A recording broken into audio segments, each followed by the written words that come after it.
that he had to send something that could communicate to people on their level. I said, let's assume there is, and God himself came down and tried to spell out everything in God's own words. It would be hard for us to understand.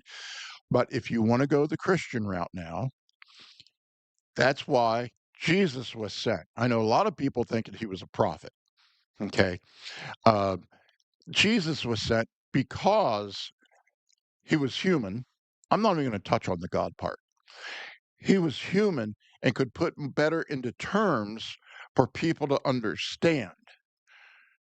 I mean, He it's didn't like, do a very good job because a lot of people still don't understand. Just okay, saying. you're ignoring stuff that I said earlier. It's Am because I? people don't want to take their time to understand. They want to take the easy route and form it to them. It's kind of like the creation story. You know, it's, Which one? There are I was two about of ready them. to say that. Okay, go ahead. There are two different creation stories. So which one was it? Now you may go, well, in the one where, well, one of them is Jesus, Jesus, oh gosh, God created both man and woman, he created in his image. Okay, that's one of them. The other one is he creates Adam. Adam names all the animals, which basically is very symbolic of the time, saying that he can subjugate them. He's better than them. When you name something back then in a lot of cultures, you name them, you have power over them. Okay. Mhm. So he names all the animals, but he's still lonely. So what does God do? He puts him to sleep, takes out one of his ribs, forms a woman, brings that woman to Adam, who says, "Ah, finally, somebody like me. I shall call her Eve." Well, that means he now has power over her, and that is a teaching a lot of Christians have picked up on over the centuries to explain why women are, second class, and why men should be at the top, partly because of that. But also, some people use the excuse of, "Well, you got to understand that that first creation really didn't work out." So you're saying that God blew it? Well, yeah. And and they say, "Well, no, no, no, no, no, you gotta understand Lilith was the wife, the first wife." I don't know if you ever heard of this. I did, yeah. Yeah, Lilith, and she was bad news for him because she wanted to be in control, Mhm. and she shouldn't be. After all, Adam named her, okay? So she wanted to take control of everything. And so she was banished by God. Now, you don't find that in the Old Testament. Right. That is a myth that developed years ago to explain the fact that there's um, two different creation stories. Mhm. So, and rather than modern day people looking at the two creation stories and going, "Huh, you know what? I'm gonna I'm gonna say that first one was Lilith." They're making an excuse rather than accepting the fact there are two different creation stories. Therefore, we got to figure out why. Well, Why are there two but different yeah, creation? I know you said this before. You don't view those stories as literal. You've even told me they're symbolic or whatever the case may be, right? Yeah. I will ask this though. Okay, so the you I don't fully know the history on this, but I'm guessing people back in the time did believe those as literal, right? Like way back when we're talking like at the time it was not like time it was written, but like the people in the Middle East at the time who believed this. Well, there's some modern scholarly evidence that says that the authors, who would have been Hebrew, Hmm. um, wrote it up not as a science Hmm. book, but wrote it up as everything was created by God. Therefore, everything we have was given to us by God, Okay, I'm and not. therefore we got to treat it with Yes, no, respect. no, but I understand. I'm saying though, but people did view it as A literal, and lot of them did. especially, I mean, up into pretty recently, like Well, before the Enlightenment in and stuff. absence of science, Yeah, yeah, exactly. So why did God then lie to everyone? he didn't. That's what I'm saying. Okay. But It's no, no, more no, about listen. Okay, sorry. I'm framing this really badly, Dad. That's why I stopped you, okay? Like, if that was the story according to the Old Testament, I know you're not a big fan of the Old Testament, right? That's what happened. Um, uh, why was the story of the creation communicated? Because a lot of folks believe that's the word of God. I know you don't. I'm just saying that like that story is. Why was it communicated in a way that was a lie about how the world was created? Okay, number 1, there was a meaning behind it. It's kinda like Yes, like a parable. You shouldn't have taken it, straight on as it's said, number 1. And matter of fact, there's some proof that the author probably did have a meaning behind it, not straight ahead. yes, but again, though, then why not just be straight with it? Well, Why tell a story that is not that it tricks people into thinking that the world was created okay, in a certain way, once again, you're going back to that view. We have the ability to know that.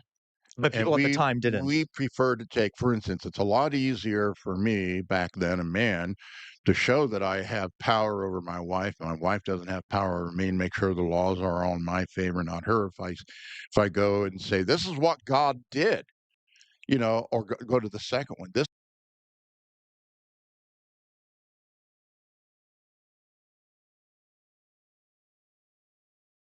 Hello, hi, hello.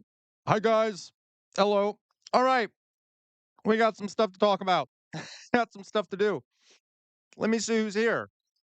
Um, Let me take a look. Give me a second. I'm also eating lunch at the same time. Hello, Oz. Okay. We got pizza. Hello, pizza. We got Dolly Boy. Hello, Dolly Boy. Um, let's see here. Who else do we got here? We also got Resident Union Thug. Doug on the left. Hello, Doug on the left. Thank you, Doug on the left, for that video recommendation. I was just streaming that because I recorded that with my dad this morning. Unfortunately, we have to re-record part of it because there was no audio for during the first 20 minutes. We didn't get through the whole video, and we were there for an hour, and we didn't get halfway through the video because of how much we were talking. So we have to go back, redo the first 20 minutes, and then do a second video covering the rest of it. I just wanted to give you all sort of a preview by playing the a part of the video during the opening here. Okay. Um. Hello in your groove. Hello. Okay. Yeah. Yes, pizza. The thing about the rib. Yeah. I'm sure it did. I bet it was kind of shocking there in your groove. Okay. Hello, AMA Gaming. Hello. What else we got here? SoCal. Hello, SoCal. Hello, Vale Antec. Oh, Vale Antec. I'm so glad you can finally make it to stream. I know your work timing and stuff is kind of off. Okay, glad to see you here. Okay, folks. So, again, if we that video will hopefully be coming out tomorrow after we redo the first part. Yeah, thank you, Resident Union. But yes, please like the stream, folks, if you haven't already. Uh, it'll help get more people in here. We have a few things to talk about today. First of all, we have one super chat goal. Um, if we get one super chat, I will put on the jester hat.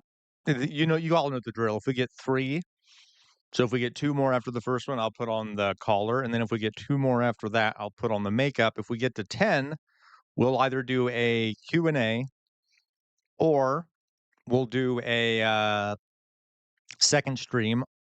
And if we get up to $50 before we get to the super chat level, then we will automatically do everything.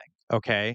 So just something to think about. I understand, Vale. I do. Okay. Hello, Victoria.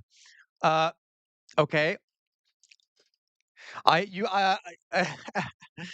Wait. Who? I owe you an adult beverage, Oz.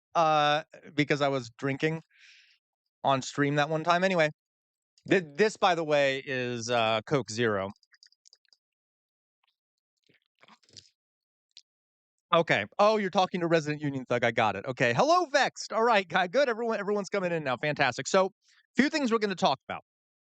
Okay. That's okay, Vexed. One, we're going to talk about Ruby Ridge. God help. I hope we got some admins in here, some mods, because God knows the kind of people that'll come in here, given that the word Ruby Ridge is in my stream description. But anyway, we're going to talk about Ruby Ridge a bit, which I'm sure many of you know. Then we're going to talk a little bit about how uh, um, we're going to talk a little bit about how hello, Lee Lane. We'll talk a little bit about how Trump is fighting with the judicial branch of the government. Yeah, right. It's like right, Dally boy. I'm a bit concerned about it. Okay. So then we'll talk a little bit about that. Then we'll do some Discord reactions and some casual chat throughout. Fuck it. Okay, we'll do that. Hello, Matt Guy. Hello, Matt. Good, great folks here. Um, that's fascinating. Welcome, Alan. Alan, it seems that at least some pressure is working. Our embassy is actually in contact with Israel about the American citizens kidnapped from the flotilla. Interesting, Alan. That is interesting. Okay, guys. So let's get into it. We're going to talk about Ruby Ridge first. Now, there was another one, Matt Syke guy. I mean, not another one. There was another attack. Well, I guess there wasn't another attack in the UK on a mosque. That I need to. I'll take a look at that right after this. Not surprised. What did I say, folks? There's going to be retaliations against Muslims. Um, uh, Horrific. Okay, so let's get into the Ruby Ridge presentation here. Uh, thank you. Thank you, Matt Sai guy. Okay. Yeah, it was Oz. We might talk about that Oz, that judge's house being attacked in a very Putin-esque kind of way. If you know, if you know what I mean by that. Okay, please like the stream, folks, if you haven't already, and let me pull up the little presentation I have here for all of you. All right. Yeah, you're right, Drusilla. Which is why I did that presentation on bonobos and chimpanzees. Um, okay, where's my face? There it is. Okay, so let's talk a little bit about Ruby Ridge, okay? God help us all. Um, that's true in your groove. No, but yeah, but like, I don't know. I'm being allegedly right. There you go. I am. Uh, I. I'm not trying to sound conspiratorial when I say that that judge's house was attacked. We don't have any evidence yet, but coincidence maybe. Well, maybe we'll talk about it a bit. Okay. All right. So let's talk about Ruby Ridge and the birth of the militia movement. Now, as you all know, I studied fascism. I also studied a lot of American fascism things. So what did I study? The American government, anyway. But Ruby Ridge is very important. We have previously talked about Francis Parker Yockey and the birth of the post World War II fascist international movement. Hello, Big Braden. Welcome, Big Braden. Okay. Um. Uh. Yeah, totally, Alan, totally.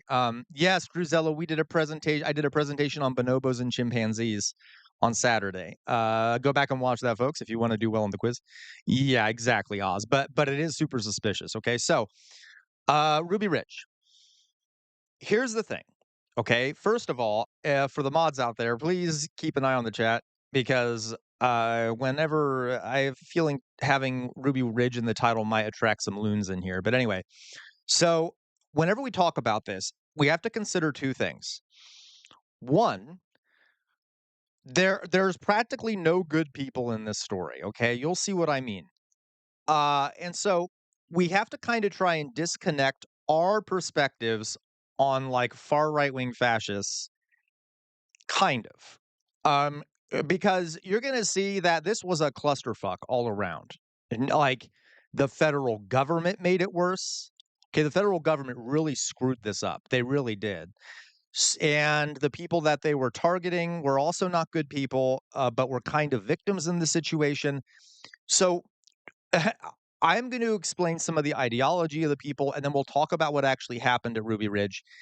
But realize we're talking about multiple things here, and we have to try and separate them in our heads. It's hard to do. Maybe I'm saying it more for my sake because I have a lot of biases against the far right. Okay, but okay, yeah, they're right. Yeah, as long as they like the stream. Okay.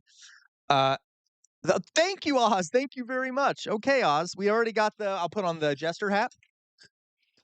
Uh, okay, thank you, thank you. Okay, so though technically, Oz, it's only the jester hat. We need two more to get the jester collar. Okay.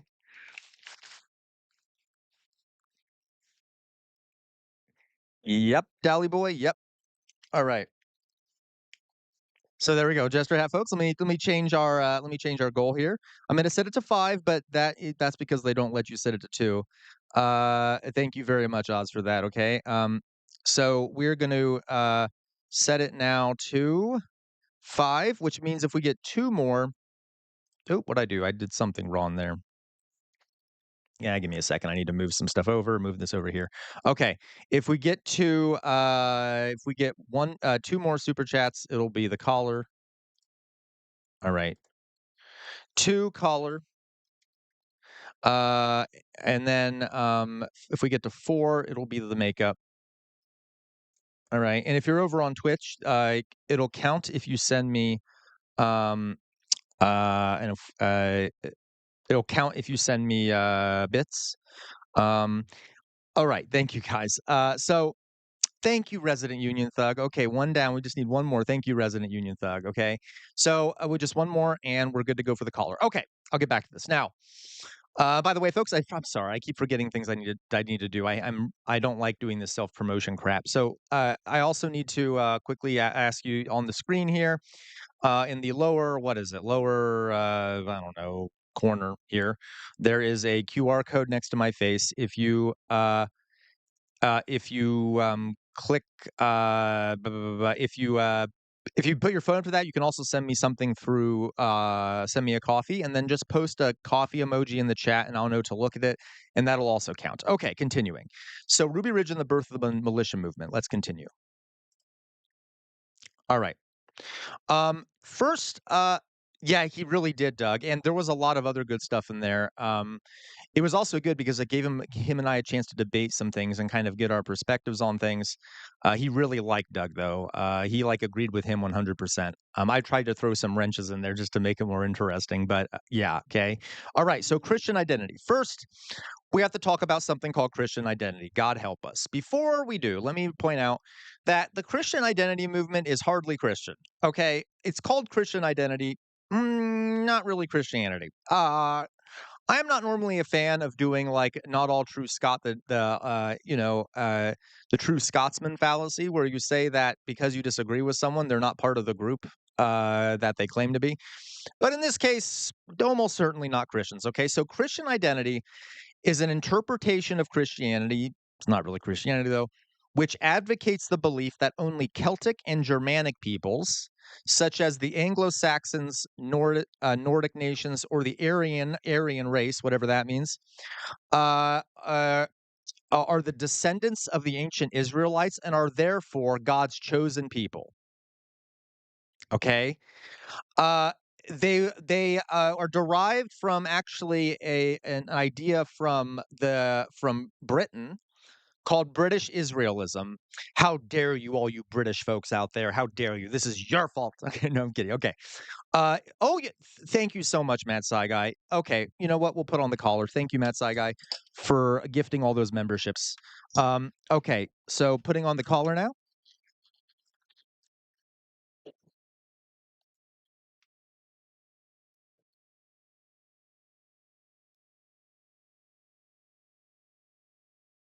All right. So, yeah, right, Oz, right. Okay, there we go. Thank you, guys. Okay, and if we get two more now, I'll put on the makeup. Okay. Um, So that's Christian identity. It's this idea that the original Israelites and therefore God's chosen people are Celts, Germans, Anglo Saxons, and Nords. Okay. Thank you so much, Matt Zeig. I really, as always. Okay. Now, so these are the core beliefs of the Christian identity movement. Okay. Um, and this is what British Israelism kind of believed, and then it became Christian identity later. So this is from the late 19th century. Here are the ideas. One, so Adamites, which are like from the book of Genesis, the first, Adam and Eve, uh, were Aryans. Okay, they were the first. They were the chosen people. They were white, and they were chosen by God. Drusilla, it's I don't even know Drusilla. There's a lot of they have a lot of what they call theology on it. It's not true. But um, okay. Uh, so anyway, yeah, it's bizarre. Drusilla. Okay. Um, right. Uh, uh, okay. Um, yeah, you are Matt Saiga. You are the best. Okay. All right. Secondly, because of this, non-whites, so people who are not white, are tainted. The reason they're not white is because they bred with Jewish people. Now, you'll see what I mean by this. It gets confusing. So, non white people are tainted. Yep. And that's the word they used. That is the word they used, Victoria, tainted. Okay. Another belief of this. So, again, the first people that God created were white. They were the first Israelites. Correct. Okay. Okay. The serpent in the story of the fall, like from the Genesis, was not a reptile. It was the devil himself. That's kind of an irrelevant point here, but okay, now, folks, I am not making this shit up. This is what these folks believe. Okay, and this, okay, they believe that uh, there was a separate race of people that was born at the time of Adam and Eve. Okay, they believe that basically Eve had sex with the devil and created a different bloodline, okay, who, by the way, in a very gross use of language, they referred to as the mud people. I know this is crazy. That's what they believe. They believe, based off that, that people of color are a result of the original Aryan peoples uh, breeding with the mud people who are the offspring of Satan and Eve. Yeah, it's really gross, Vale. Uh, okay, it's very gross. All right. Not only that, these mud people, who do we think they were in history? Come on, folks, you know it. You know it. This is a far right group, very far right. Who's always targeted for this kind of shit? Who do we think the mud people were and still are, according to these people? Just tell me. Someone throw it in chat. We all know. We all know. No, close. Okay, no. So, yeah, that's fair. They think that non-white people are the offspring of the mud people breeding. Think more, who's like the original target of everything?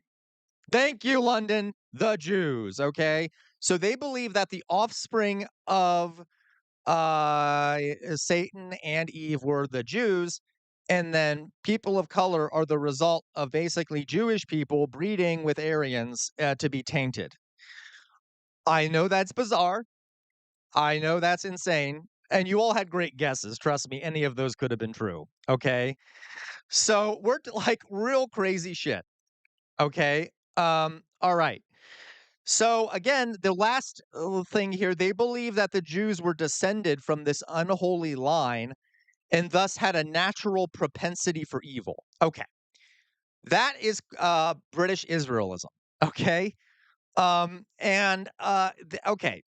This got brought to America and sort of added upon by this psychopath called Wesley Smith, who's here on the right. Okay, and he believed he added to this, and he said that he had a sort of a Calvinist idea that of something he called double predestination, the idea that those which are predestined to salvation uh, and those that are predestined to hell can only be recognized by their racial status. So if you're not white or you're Jewish, well, that means you're going to hell, obviously, right? That's what he's implying here. Right, Drizella, okay. And obviously, if you're white and Anglo-Saxon and Christian and things like that, you are going to heaven, okay? And that nothing really you did in this world could really change that. You were predestined to go to heaven or hell based off that. And he insisted that God's plan for the world is segregation. Because everyone needs to be preserved in their own kinds, so you can't have the spawn of the devil interbreeding with the good white people. And that the white people were the master race and should rule over all of the races. I mean, okay. He also believed, Big Braden, he loved Hitler. I suspect he did believe that Hitler went to heaven. Okay. So Swift also believed in and promoted the idea of a militarized end of the world apocalypse, which would culminate in a war between the races. Okay. Because remember, he thought that the Jewish people and non-white people were the descendants of the devil. Okay. Um. Uh. Uh. So, Alan, yes, because for the British Israelites, they believe that Anglo Saxons were the original Israelis. Okay. So that's why it's called British Israelism. It was also founded in Britain. That idea. Okay. So he believed that there'd be this end time sort of epic battle between the spawns of Satan and the white folks. He, because of this, he was very active in organizing armed militias in the United States in preparation for the supposed end of days conflict. Does this sound familiar, folks? I mean, a lot of this stuff, uh, a lot of this stuff is still very common in a lot of militia movements and far right fundamentalist evangelical militant movements in the United States. Okay, the idea we need to prepare for the end times and things like that. They don't all exactly believe this of what he believed, but this sounds like the white version of the Black Israel. I think, yep, Big Braden. And folks, I get pushback when I say this, but the Black Israelites are also lunatics who are an offshoot of Scientology and who believe that are also extremely anti-Semitic. Okay, they're not good people. You can also, by the way, and I know I shouldn't be saying this because I'm sure all of you agree with this, but I know some lefties who get defensive. Which I don't think they should. Okay, just because Black Israelites are in fact black, their ideology is also lunatic. Okay, in regards to that. Anyway, I've had students who are Black Israelites, and boy, um, yeah. All right. Okay. So anyway, um, okay, so that's what he did. Okay, and his ideas spread around a whole bunch all over the United States and kind of took hold in a lot of far right wing associations and such. Okay, and just to give you some examples of some of the groups that were inspired by this. I know, Drew. Hey, I'm okay with bashing the Scientologists. Come at me, Scientologists. Come at me. Um, okay. All right. Richard Grint Butler, who was the founder of there you go, Black Nativist. Yeah. Um, uh, Richard Grint Butler, who was the founder of the Aryan Nations. If you guys don't know what the Aryan Nation is, we're talking they're neo Nazi. They kind of became a prison gang, very violent people. He was directly influenced by the Christian identity movement. Senator Joseph McCarthy, by the way, was also influenced by the identity movement. We're going to do a stream sometime on McCarthyism, but for those who know what that is, that's kind of scary because it was pretty mainstream. Okay. Another group that was inspired by Christian identity was a group called the Order, which was a right wing Dolly Boy, okay, which was a white supremacist terrorist organization that robbed banks and killed people before eventually being put down by the FBI. They were heavily inspired by Christian identity. The Ku Klux Klan, also very, very, a lot of them were heavily influenced by this. You can see why, right? And lastly, if anyone's ever heard of the Covenant Sword and the Arm of the Lord, which was this very far right cult who compiled a ton of weapons and munitions in preparation for the end times, including getting a tank, by the way, before they were raided and shut down. That's another group that there was a lot of other people that were inspired by this. I just didn't want to spend the time to make out the list, but this okay.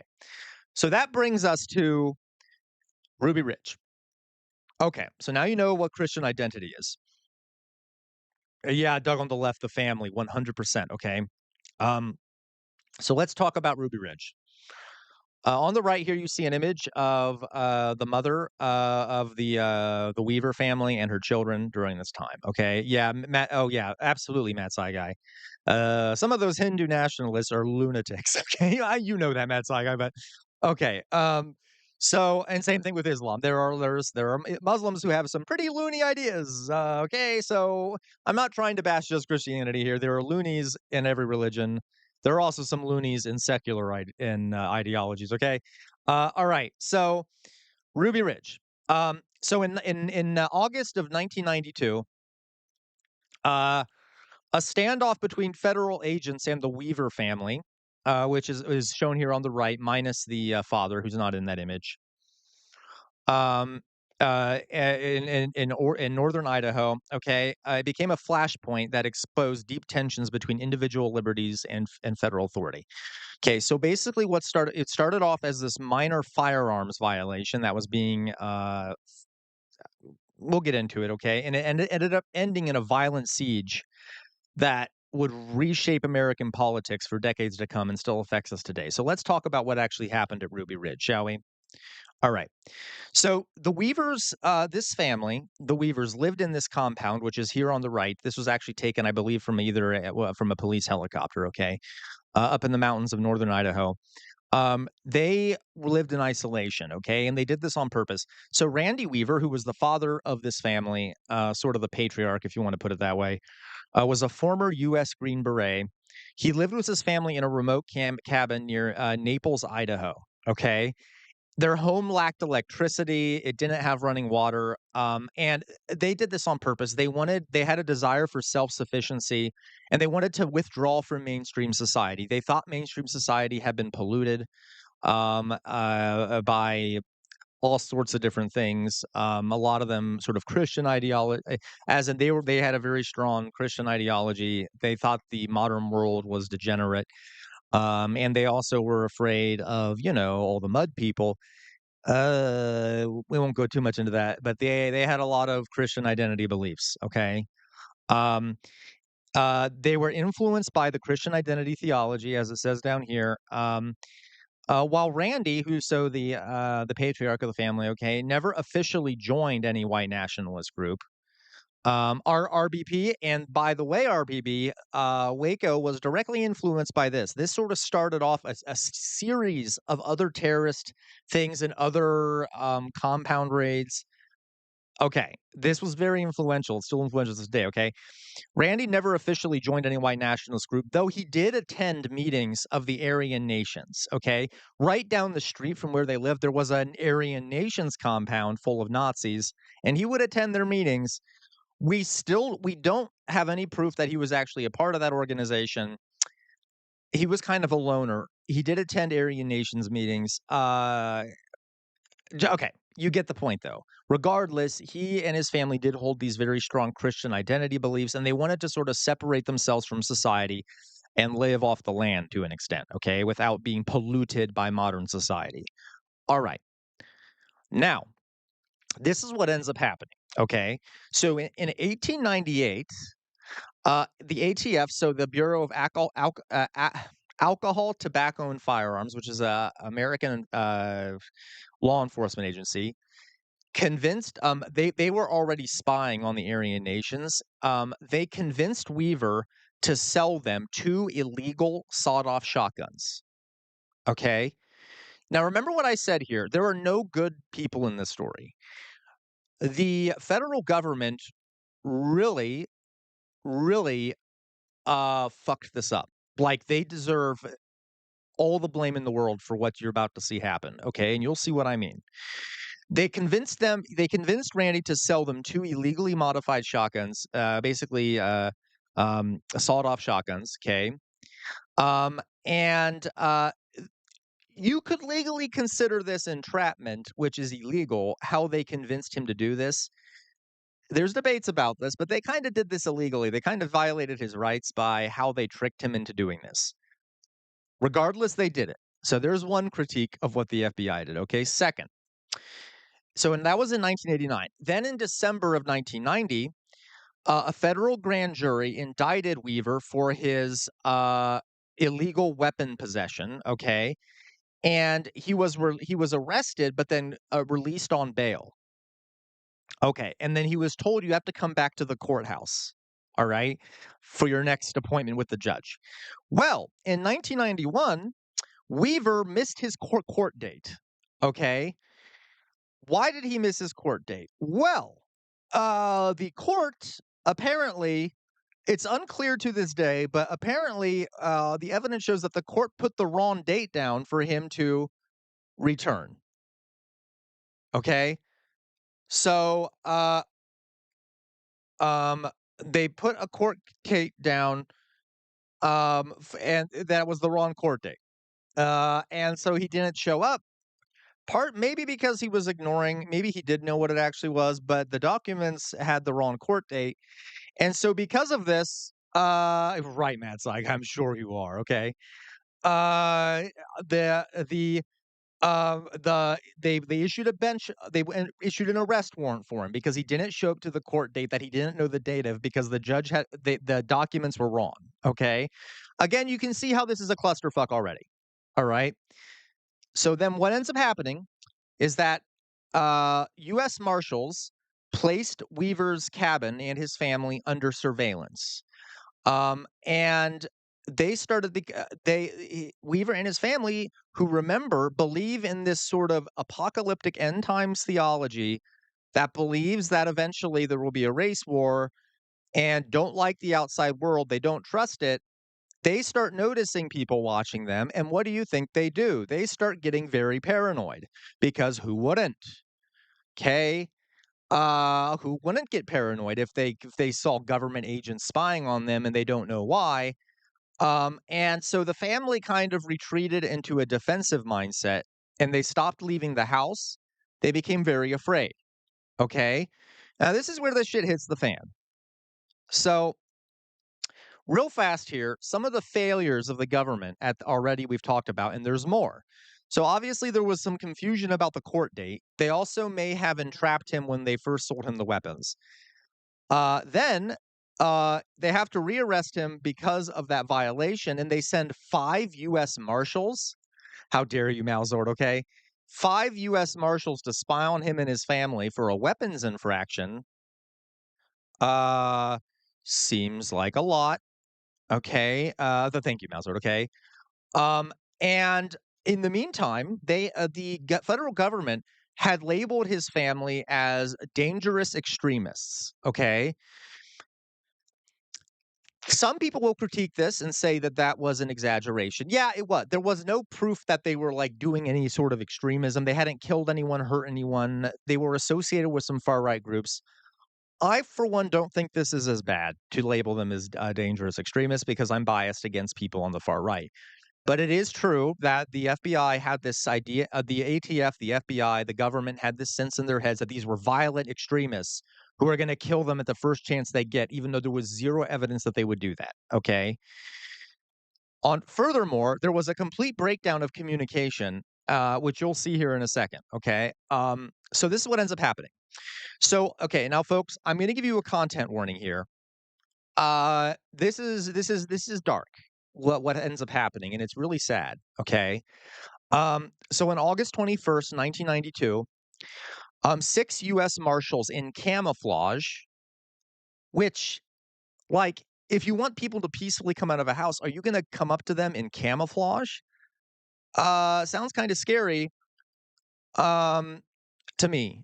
Like, exactly, Vale. That's why I'm not a big fan of saying that they weren't violent extremists, but yeah, okay. These 6 marshals in camouflage approached the Weaver property, very close to the Weaver property, for surveillance. Why they needed 6 of them, the hell if I know. Okay. When the family dog, so the Weavers had a dog, started barking at them, and the Weaver's dog started approaching one of the marshals. The marshal shot and killed the dog. All right. And this is what ends up happening. Uh, 14-year-old Sammy Weaver, one of the children of Randy Weaver and his wife, um, felt that he was being shot at because he was outside with a gun when the dog went over to those marshals. So this 14-year-old with a gun, in a spout of fear, starts firing back at these officers. And remember, they don't know who these people are that are stalking them on their property dressed in camouflage. Okay, they don't know. There was no communication between the US Marshals and the family about them being surveilled. Okay. So the 14-year-old child starts shooting back at the marshals and actually kills one of the US Marshals. They responded by killing the child. They shot back and they killed this 14-year-old boy. who was the son of Randy Weaver. Um, and initially, both sides were blaming each other for this. We now know it was the U.S. Marshals who began this violence. But now then, how do you think this made Randy Weaver and his wife feel?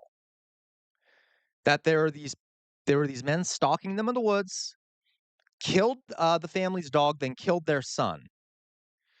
Do you think this is a good way to get them to come out? No. Okay, no. Not at all. Okay. By the way, they had also, well, I'll tell you that in a second. So this is the first day of this. Already we can see shit is hitting the fan on multiple levels.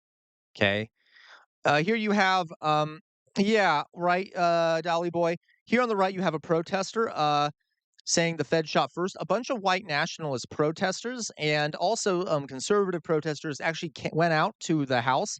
They stayed like out way down the way from the House, but were protesting against the government, saying that they were being oppressive to these people and that they had murdered their family member, which they had. Okay. All right. This is what happens next. So the FBI, in a classic FBI act of wisdom, right? Uh, sent an elite rescue team uh, to go and get the family out of the house.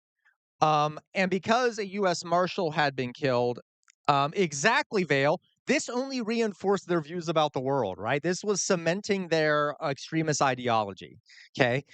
The FBI's elite unit arrived with armored vehicles. They literally almost had a small military there. They brought armored vehicles. They set up a base camp, like a big base camp with tents and shit, uh, and and with tons of weapons and stuff. It totally Meowsort, okay? And they were treating the situation as a terrorist threat because one of a federal agent, a marshal, had been killed. But remember why he was killed, okay? Not only that, the this I still don't understand. I have read multiple sources on why this was, but the FBI has never been open about it. And there's still a lot of debate amongst academics about this. Okay, I think you can all guess why they did this next thing. They were given these FBI agents who were there with weapons. They were given an order called "shoot on sight." Their snipers were told that they were allowed to fire at any armed adult males they saw on the property without warning. Now, um, I don't know about you, but I suspect the reason they did this was because they were up in their fifis. How dare this child kill a U.S. Marshal? We're just going to kill all of them back because they also knew that there was there that his wife was in there. I mean, this is just moronic and evil, in my opinion. Just openly kill anyone you see armed on the property. So they issued a shoot on sight order for people on the property. And by the way, if that's the case, then why would anyone even want to come out of the property if they know they're going to get shot on sight? Okay, all right. Then, um, okay, is that so, Matt Saga? Okay, you know what, Matt Saga? I'll do that. Let me finish this. I didn't know you did $30. Thank you, Matt Saga. Okay. So this is what ends up happening. And again, folks, content warning. Because the FBI continues to fuck this up royally. So here's what happened. Randy Weaver comes out of his house with a gun, kind of looking around, also trying to hear what the FBI is saying to him because um because they have this big speaker and they're kind of trying to negotiate with him through the house. So he comes out partially to hear what they're saying. Um, uh, okay. Of course I did, J-Mac. Okay. So, and this is what happens. And again, folks, content warning. It makes me very sad when I hear about this. Okay. He comes out of his house. The FBI snipers who have been ordered to shoot on command open fire on him. They hit him in the head. He runs back in his house. As soon as he gets through the threshold of his house, the sniper takes another shot and misses. And guess what? That miss ended up hitting his wife directly in the head and killed her instantly. while she was holding their infant child in her arms. The child was okay, but now the FBI has killed the family dog, the 14-year-old son, and Randy Weaver's wife. She was not armed. She was not armed. Um, okay. Uh, I know this is dark, but and again, I don't know if anyone's ever seen the old Disney movie, Hunchback of Notre Dame. There's a lyric in the opening song that says, "Who is the monster and who is the man?" Okay, who's the monster in this situation, right?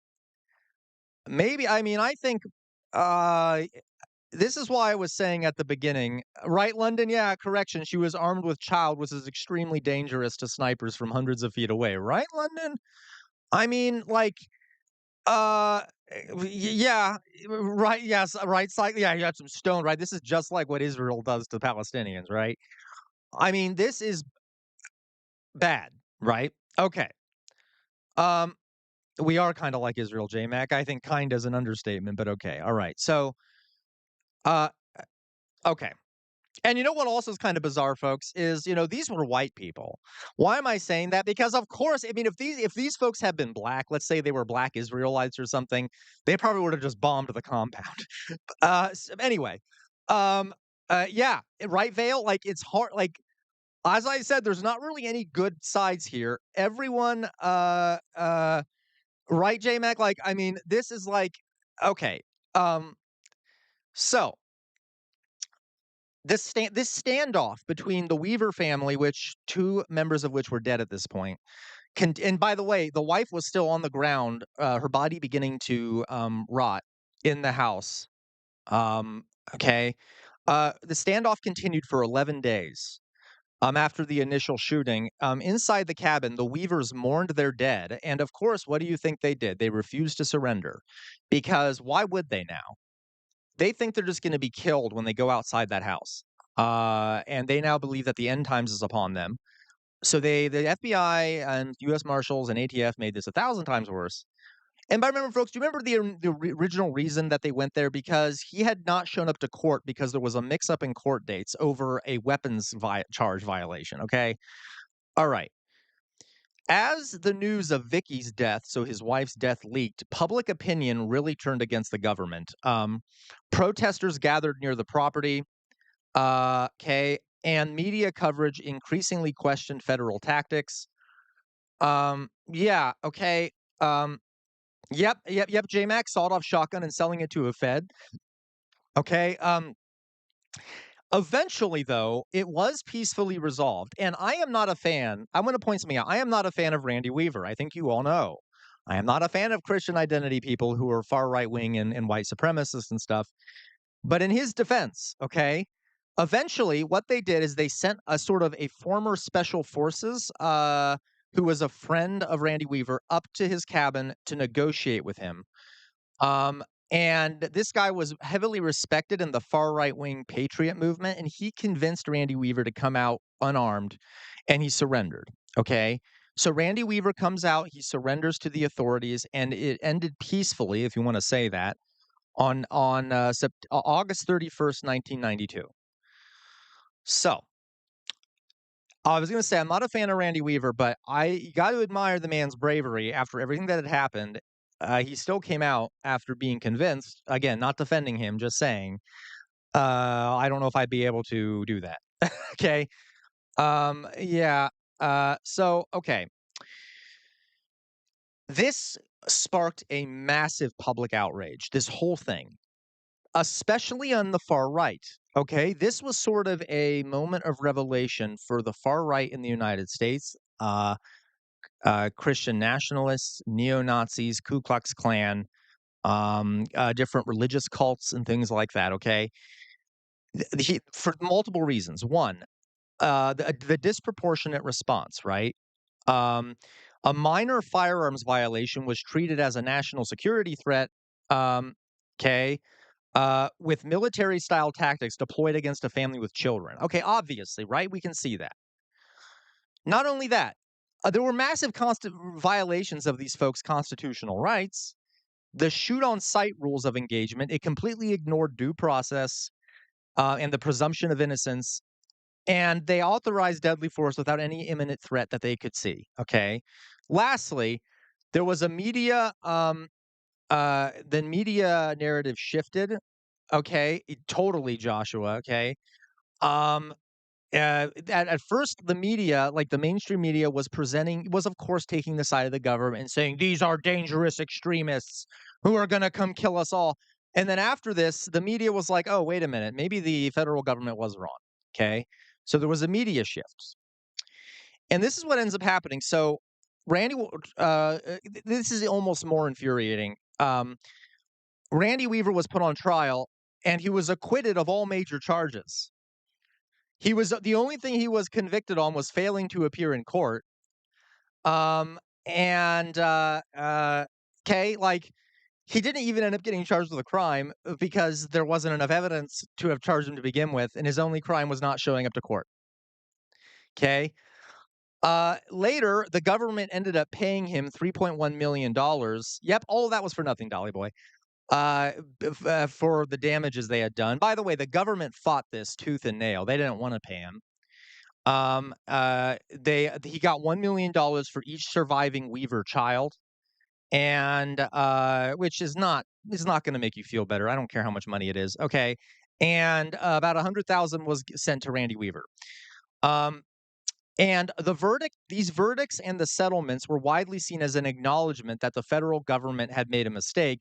However, to this day, the government has not apologized or said that they were guilty of doing anything wrong. Which it blows my mind. Okay, I mean, it doesn't. I'm not surprised, but okay. Uh, all right. Okay. All right. See you, London. Okay. So there were multiple investigations of the FBI's what they did after this event. There was a Senate Judiciary Committee hearing in 1994, where they revealed excessive patterns of excessive force. Blah blah blah blah blah. Okay. Um, they also the internal reviews, which I don't trust anyway, but they found numerous failures in planning and execution. Okay, I don't need to. I don't like all this nonsense. They didn't do much about it. Okay, and they did end up trying to charge the FBI sniper who killed. Thank you, Raccoon Boy. Exactly. I am the clown town. Okay. Uh, they did charge the FBI sniper with manslaughter, but the cases were dismissed. Okay. Oh, that's who you are, Cat DJ. Okay, hello. They dismissed all the charges on the FBI sniper because they claimed federal immunity, which is what a lot of police do too when they kill black people or kill someone who's unarmed. They claim immunity and then they get off. So no federal official ever faced any criminal penalties. None. Okay. Um, this event became a massive rallying cry for the growing militia and patriot movements, which still exist today and would not be nearly as widespread or influential if this had not happened. Okay. Groups like the Michigan militia, the militia of Montana, and the Oath Keepers cited it as evidence of government tyranny and used it as a recruiting tool and got a lot of people on board because of it. Um, it also made a lot of more right-wing people start not trusting the federal government. Okay. It became a touchstone of propaganda for government militias, okay, or anti-government extremist militias across the United States.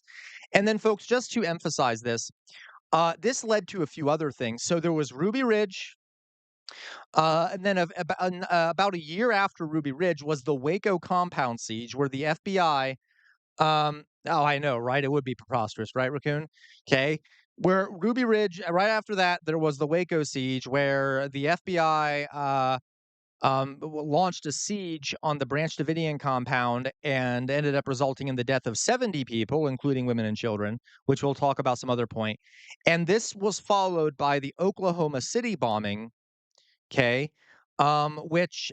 Where what happened was Timothy McVeigh, the guy who blew up the Oklahoma City bombing, he cited Ruby Ridge and Waco as motivation for his terrorist attack, which ended up killing 168 people. This whole thing led to a bunch of series events that sparked tons of conspiracy theories and further radicalized the far right in the country, okay? It's still with us today. A lot of these ideas have gone mainstream. A lot of the pro-gun people out there, I mean like the far right pro-gun people, they always say they have a phrase they say never forget Ruby Ridge. The idea is we need to be armed in case we need to kill federal agents because they come to arrest us, okay? Okay. Um uh, it also created a lot of deep state theories of conspiracy theories. And I don't know if anyone remember this, the Bundy Ranch, where that far right wing group occupied the ranch, that ranch, and same thing with the Malheur occupation, where they occupied federal lands and they were armed and they refused to give it up. Those all were inspired by Ruby Ridge. Okay. Thank you so much, Jonas. Okay, thank you. Oh my God, thank you guys. Oh, you guys are the best. Okay, so this had major implications. I'm going to the rest of this. I don't think I need. Yeah. Okay. Yeah. The rest is not as important. So, but you see what I'm saying here. Okay, this had massive implications for us today. And, yeah, okay. Thank you so much, Jonas. I will put on the makeup now. I know that, Matt Saigai already got me to the makeup, but I'm very close now to doing a Q&A. So, maybe I will even do a Q&A. Okay, so that was the Ruby Ridge siege. It heavily influenced yeah, it does, Meowsword. It totally I love Fargo, by the way, Meowsword. And this, as a matter of fact, I don't know if he's in here, but Roshi, who is someone who's over on our Discord, was in VC chat yesterday, showing us some videos, some propaganda videos from far right wing content creators on YouTube, and there were images of these far right wing militias with like lighters that had Ruby Ridge written on them and things like that. So this is still a thing today. Okay. A lot of these ideas have now gone mainstream because of the Ruby Ridge incident. Okay. All right. So that's for the Ruby Ridge incident. Let me put on the makeup. Now, I will say, I'm going to put my face back up here for a second. Oof. Oh no. Okay. So we will do other. I'm trying to give you a little bit at a time when it comes to the history of far right wing extremism in the United States, because there's a lot. Ruby Ridge was a big part of that. And by the way, we already talked about in a different stream, for those who weren't here, Francis Parker Yockey, who was sort of the big founder of the post World War II Fascist International movement, and the person who founded the Christian Identity movement in the U.S. was also heavily influenced by him. So there are connections amongst all these people. It's like a conspiracy. It's like a real conspiracy. Okay, these people actually were all conspiring together. Okay, so let me put on the makeup. Right. So, uh, okay. So what we're gonna do is I'm gonna put on the makeup. I'll put on a video to listen to while I'm doing that. Thank you to everyone who's donated: Matt Saigai, Jonas, Resident Union Thug, Oz, etc. Thank you so much for that. Um, and Oh, I know, Joshua. So let me. I wanted to talk about a few things with all you today. One of the things is some of the issues with the judicial branch. Uh, yeah, isn't it? Isn't it right? Okay. Some of the issues with the judicial branch that we have, which make it hard for them to enforce their rulings, which is kind of opening the door to Trump ignoring their rulings. But while I'm putting on my makeup, um, and you put something up here that we can both all react to. So, as sort of a palate cleanser, Tiago recommended this video, and this is a palate cleanser. I promise you, we'll get back to some of the more serious stuff. But after learning about Ruby Ridge, I thought we could do a quick little palate cleanser. This is also good for me doing my makeup. This is about the Neanderthals, okay, and completely unrelated to what we've been talking about, but a species of human that existed a long time ago and is now extinct. But let's just watch this while I'm putting on my makeup, and then I'll talk to you about some more of the serious stuff, okay? So here we go.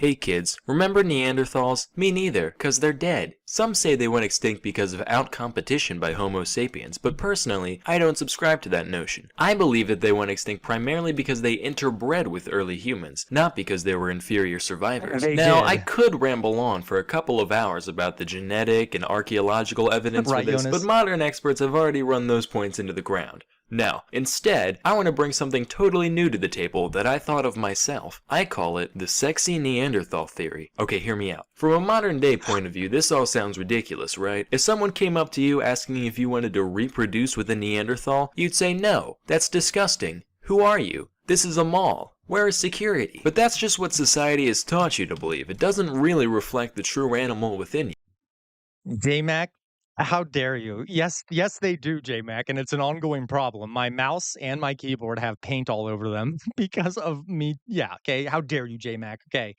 I will say this, folks. It is true that the Neanderthals actually bred with early other humans. Okay. As a matter of fact, I did an ancestry test, like where they check your genetics. And I have Neanderthal in me. I'm partially Neanderthal. Okay, I'll admit it. I'll admit it. Partially Neanderthal. Okay.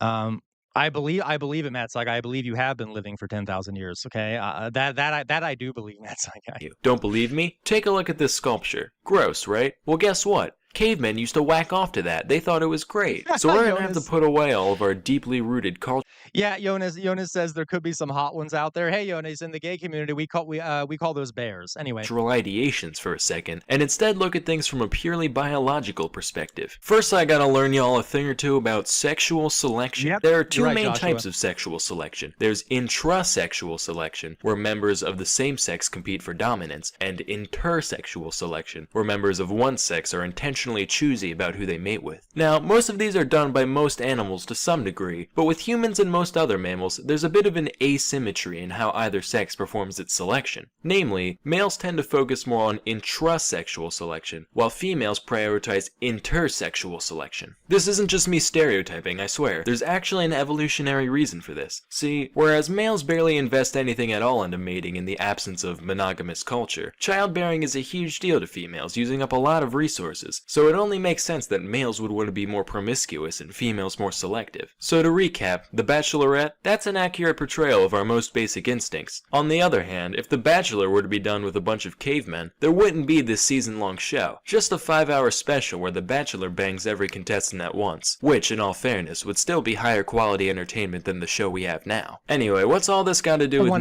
Neanderthals, you veil. ask? Well, it just so happens the male Neanderthal's morphology makes it so that they would be able to outman the male Homo sapiens, both intrasexually and intersexually. For one, their thick bones and heavy joints suggest that they had way more muscle mass than humans of the day, putting them at a huge advantage both in asserting dominance and in appearing attractive. Secondly, their facial features exaggerate all the characteristics that makes a face appear male in humans, with square, well-defined jaws and heavy brow lines, further increasing their appeal to human females. Broad shoulders, that's hot. Also, their large chest cavities and broad nasal passages would make it so that their vocalizations would be much louder than humans, adding still to their intimidation factor. Yeah. So basically, when the male Neanderthals strut into a human village, they'd be guaranteed Casanova, ensuring that they would interbreed. But what about the Neanderthal females, you ask? If the men are more manly by default, surely the women would conversely be more man-ish. One would think that this homeliness would counteract the reproductive success of their male counterparts, but this is where that whole sexual asymmetry thing comes in. Cause whereas the human females would be selective towards the Neanderthals, the males don't really care. They're gonna take what they can get. Their women already waltzed off with those jabronis. They're lonely. What's a guy gotta lose? So in the end, when a population of humans meets a population of Neanderthals, there'd actually be an increased chance of genetic admixture, thereby making extinction through interbreeding seem like a much more plausible outcome for the Neanderthals. If the Nobel Committee is watching, I'd like my prize sent to this address. Thank you. Okay. Almost done here, folks. Yep. Okay, so just a little interesting video there on Neanderthals. Uh, right, that's so true, SoCal. Okay, so guys, let's talk real fast. one last little bit of makeup here, and then I will quickly talk to you about my concerns about the Supreme Court, etc. There is so you can. I'll just start talking while I'm doing this. There is a problem, and this has been a lot of theorists, I guess you could say, historians, political scientists have always said that this was a problem because it opens the door to like a fascist takeover or a dictatorship of sorts. So in the U.S. Constitution, the judicial branch, ah, obviously the justices are selected. Yeah, I know. I'm sorry. That was quite the transition. My apologies. Okay. The justices of the Supreme Court are selected by the president and then confirmed by Congress. Okay. Once they are on the Supreme Court, there's not a force on heaven and earth that can remove them unless they resign, pass away, or they get impeached. And the issue, though, is this, okay? The job of the Supreme Court is, of course, to interpret the laws of the United States. They are the ones who say, oh, this is unconstitutional, this is constitutional. So basically, all of the rights that we are granted in theory under the Constitution hinge on the Supreme Court having authority, do they not? Okay. Because the federal government, without the Supreme Court looking over their shoulder, can basically get away with a lot, if that makes sense. But there's a problem with the Supreme Court, and this goes all the way back to the beginning of the country. They have zero way to enforce their ruling. None. Okay? None. Uh, uh, so, like, is that so? Maybe I was wrong about the impeachment thing, but that they, yeah, okay, fair, raccoon. Uh, so the lifetime appointment that was original, meows, or the idea behind a lifetime. I'll put my face up now that I'm done putting this on. Thank you guys who donated.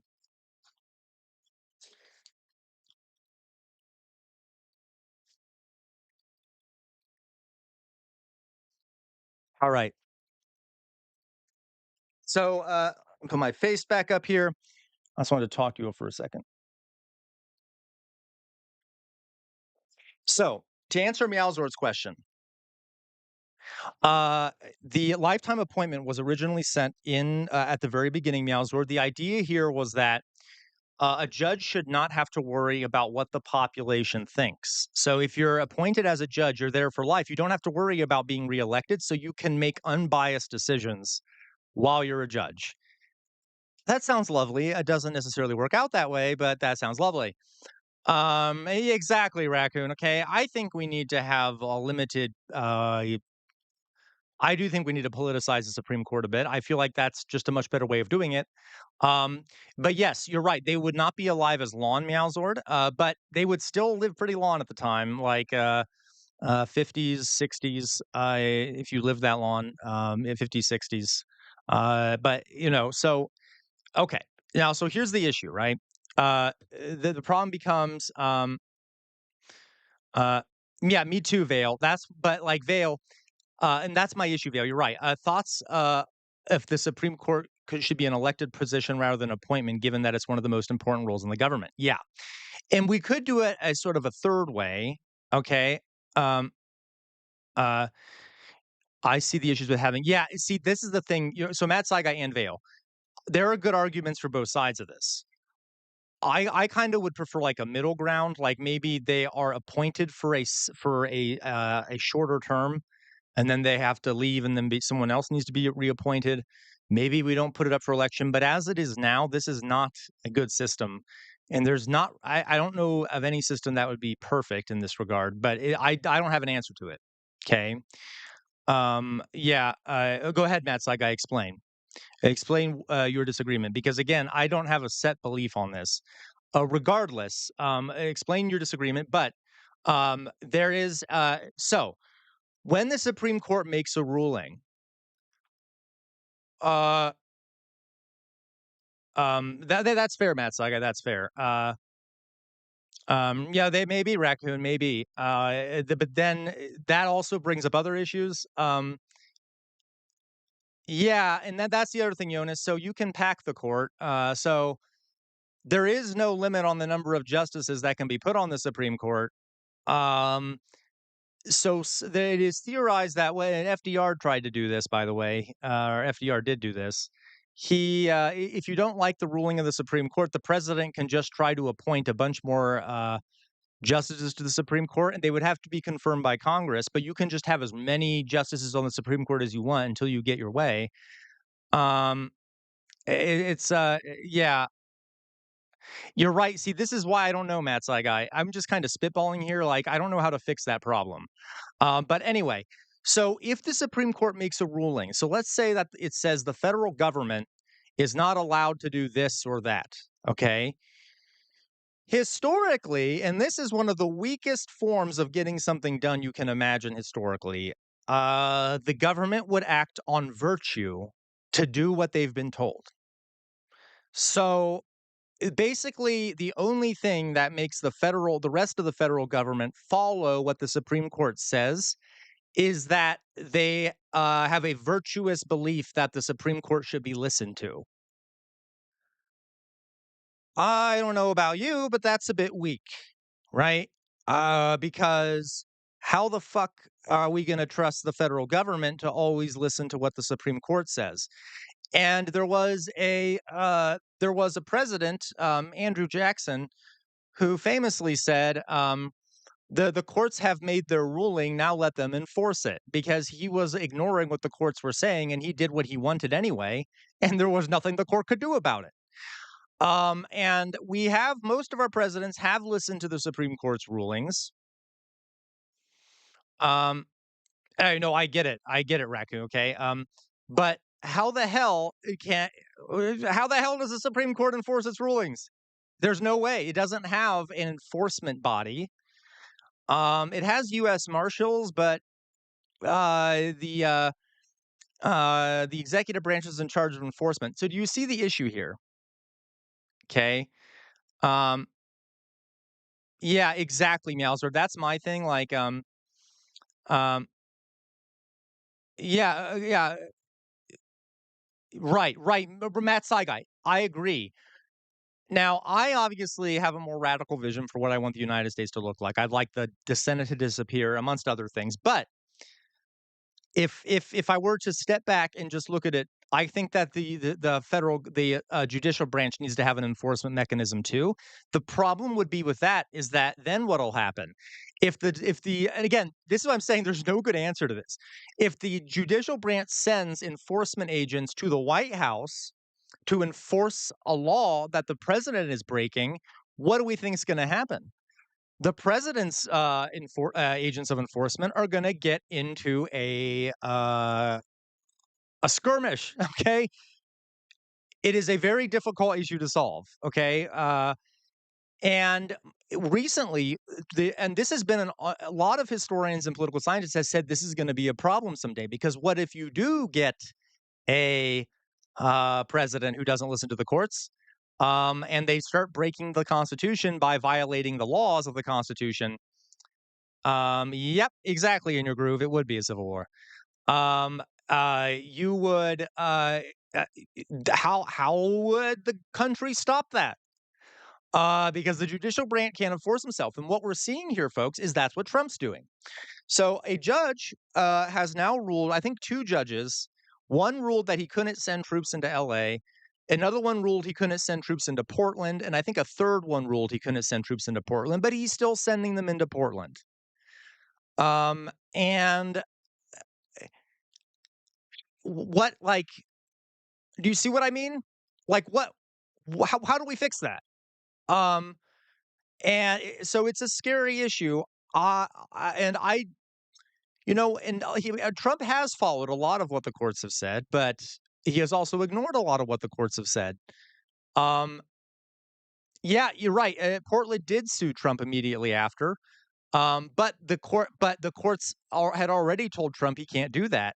And so Portland's only suing him now because they have no choice. They have to. Okay. There you go, in your groove. Okay. In your groove. Okay. I'm not going to go down that route, but yes. Okay.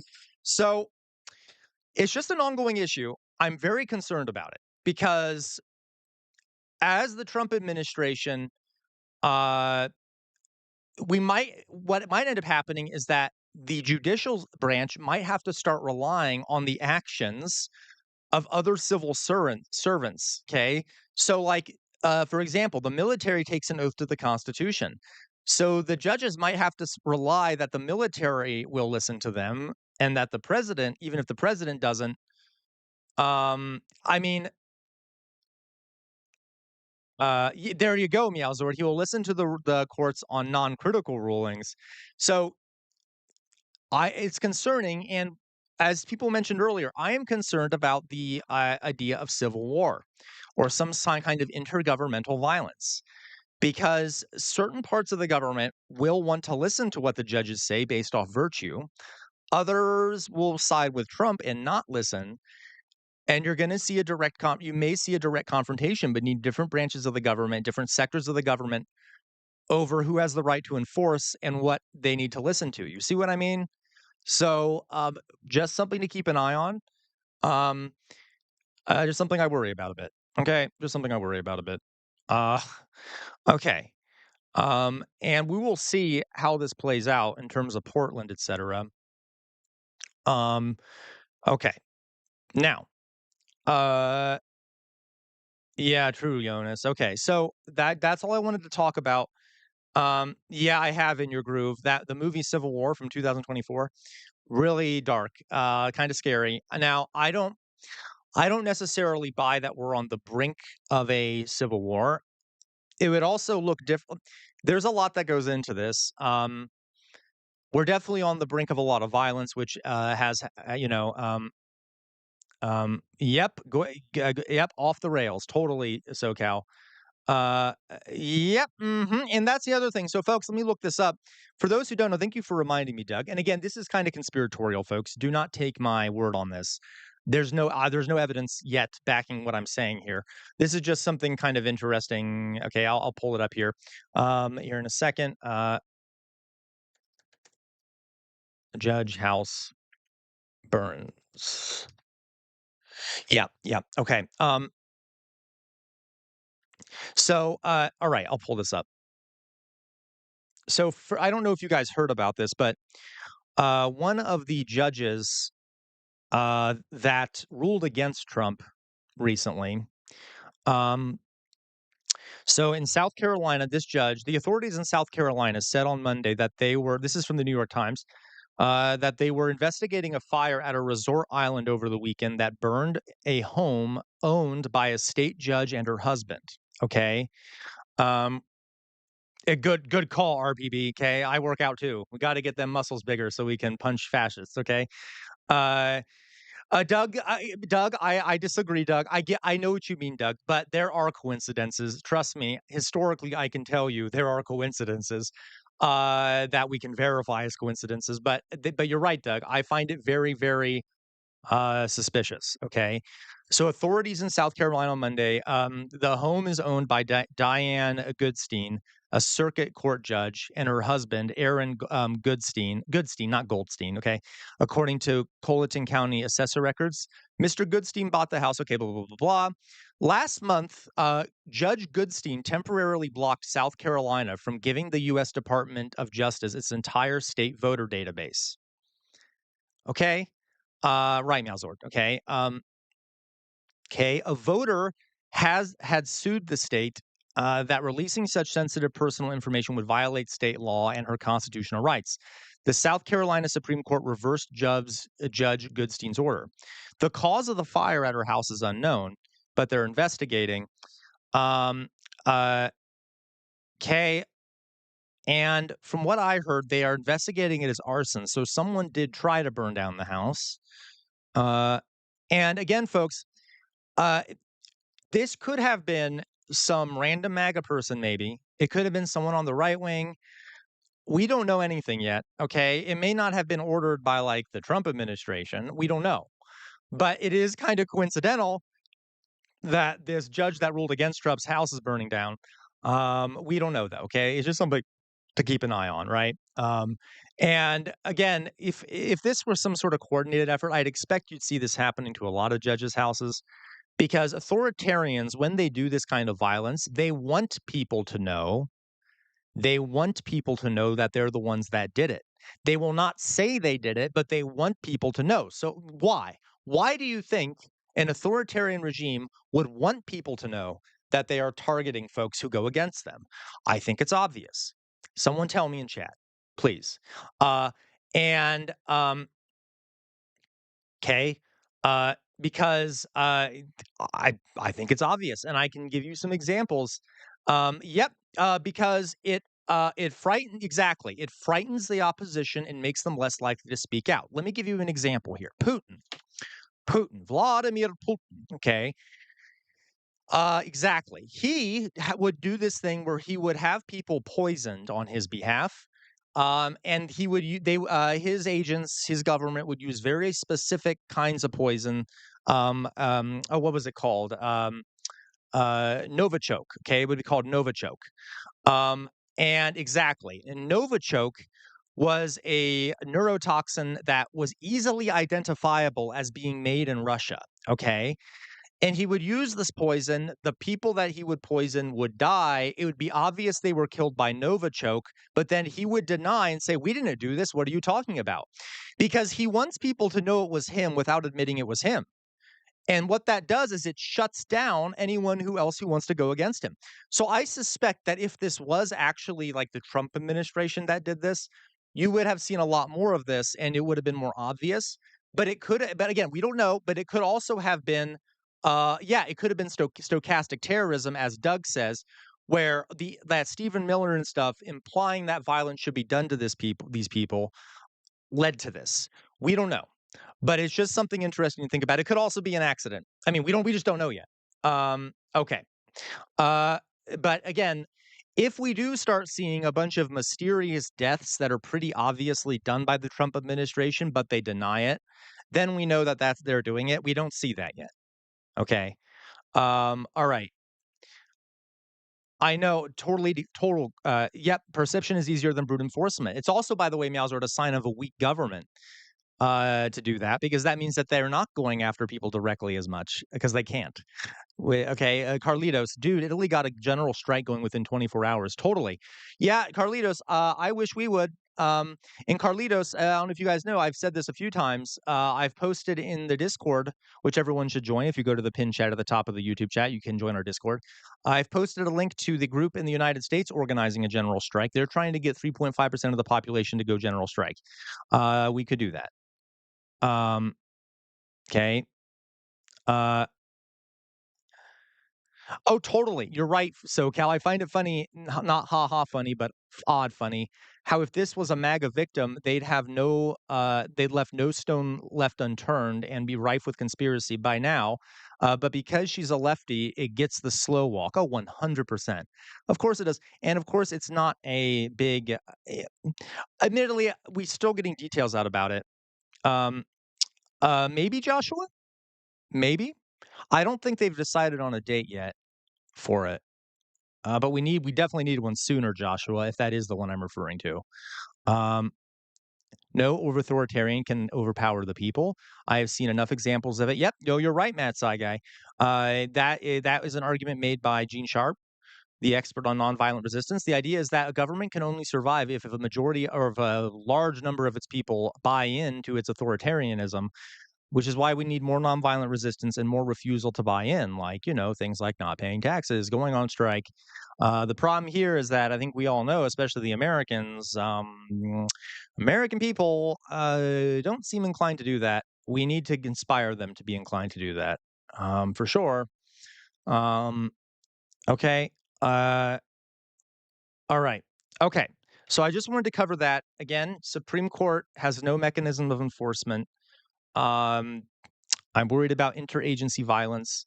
I'm worried about, quote unquote, a civil war, and things like that. We will see what happens. Um, yeah, yep, 100%, Joshua. Like, and I've said this before, folks. Trump is exhibiting weakness right now because he's not fully doing what he could do if he really wanted to. He also had to pull. I know he's sending him back into Chicago, but he had to pull them out of Chicago. He's having to fight with the courts over certain things. Their regime is still weak. That doesn't make it not a fascist or authoritarian regime. It just means that right now it is weak. Now is the time, okay? Because as we wait longer and longer, he will gain more control and centralization. In theory, he will. So right now they're displaying weakness. Um, and I suspect, yeah. Anyway, okay. All right. So that was that. I just wanted to cover that really fast. Just something to think about. Um, all right. So a few other things. Fascists mean what they say. Okay. Um, we're gonna watch this. Okay. How's everyone doing out there? Let me check here. I'm gonna put my face up first before we start this. I just want to see how everyone's doing. See how the class is doing here. Okay. How's everyone doing out there? We all good? Everyone have a good temperature where they are. Everyone happy? Um, everyone satisfied? Okay. For those who came in later, let me do my little thing here. For those that came in later, I am going to be posting my dad and I reacted to one of Rob McClellan's videos. I'm going to fix it because there's some issues in it, and then I'll post it tomorrow. Also, if you're in here, if you're over on Twitch, if you're over on Twitch, please follow my channel. It'll help me out. You can also be subscribed using Amazon Prime for free, which would help send some of Jeff Bezos's money to me. Or you can send me bits if you're over on YouTube. Or you can, and anyone can on through this QR code down here in the corner. If you put your phone up to that, you can send me coffee. You can send me some cash, which would be very helpful. Also, if you're over on YouTube, become a member for as little as 99 cents a month. You'll get a cute little jester hat next to your name, and you'll get access to some cute members only emojis. And right now we have a. I'll say if we get like 2 more super chats, I will do a free form Q&A, okay, where you can ask me whatever you want. And boy, has the last few times we've done it, it's gotten interesting. All those degenerates out there asking me degenerate questions, but I will answer them. I will answer them unless they're crazy. I will answer them, okay? So if we get 2 more super chats, we'll do that, okay? And on that note, I wanted to show you all. This was a video that was recommended to me on Discord. And I did not, but I'll take a look at that. I do like a lot of Ken Bird's things, RPB. Ken Bird's documentary on the Civil War, I had some issues with it, but other than that, his other stuff is good. He kind of likes the South in some ways. I don't like the South. Um, That's fantastic. Yeah, that's amazing, Matt. It's like I didn't hear about that. The old people in the UK who are going to the protests in London against the absurd classification of Palestine A as a T group. Yeah, that's insane. I'm glad to hear that they're protesting that. Okay, guys. So I'm going to pull up this video here. This is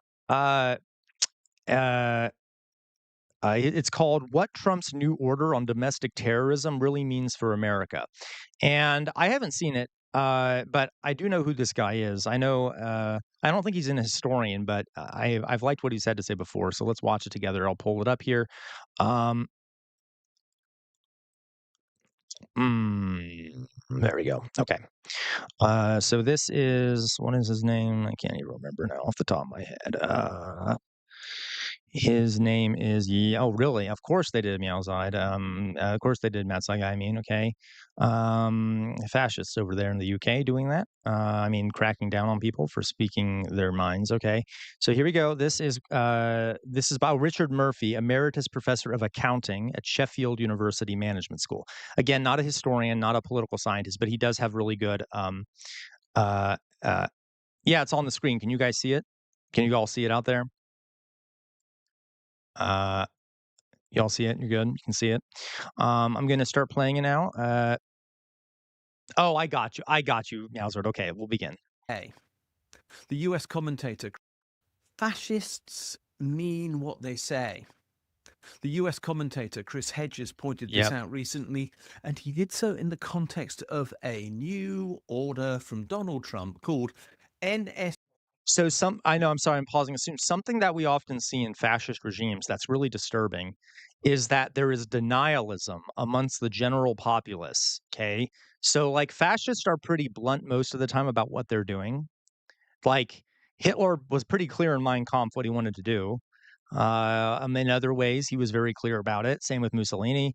But then you'll find people at the time will brush it off as like, oh, he's not actually going to do. They're not actually going to do that, or they will deny that that is what is meant by it. It's almost like their brain has trouble processing that someone would do that. We also saw that with the election of Trump. A lot of people who were Latino who voted for Trump, who now his family members are getting deported, being like, "Well, I didn't think he'd actually do that." Uh, and we should uh, remember, as he's saying, that fascists mean what they say. Okay. Uh, okay. It's PM7, which was signed on the 25th of September. And what that memo, that Right, order Malzord. does is lay out the future as he intends it to be. And that future is dystopian. Dissent is recast as terrorism. In Trump's world, this order makes that idea law, and terrorists are now to be eliminated by the US military, as he told them in a conference when he assembled 700 or more generals and declared that they would now be fighting terrorism in the cities That's of horrible, the Matt Saigon. USA. In effect, Trump is saying that there is a civil war to be waged in the USA now against what he calls the domestic Thank you, Doug. terrorist threat. Thank you, Doug, for the super chat. Yes, I know, right, Joshua? Me too. By the way, welcome back, Joshua. I don't think I've seen you for a couple days, but I'm glad to have you back, Joshua. Yeah, just one more, folks, and we will do. Excuse me, we'll do the questions. Yep, Carlitos.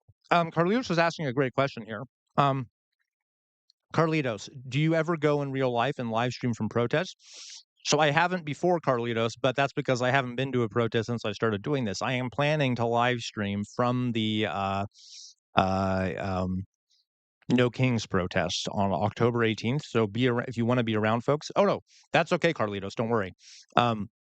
I am planning to live stream from the No Kings protest on October 18th. So yes, I'm going to be. I need some other equipment too, but I'm going to be live streaming from some of these protests. Okay, but I'm glad you asked that, Carlitos, because I wanted to tell people about that. Okay, but which doesn't exist. The truth is that the USA is now a fascist authoritarian state, and we need to take seriously what he's saying, because as Chris Hedges put it, fascists mean what they say. This memo, this order signed by Trump, starts with the words, "Heinous assassinations and other acts have dramatically increased." He lists Charlie Kirk's murder, an attack on the Supreme Court Judge Brett Kavanaugh in 2022, and recent attacks on ICE, the customs enforcement agency in the USA that is expelling people from the country.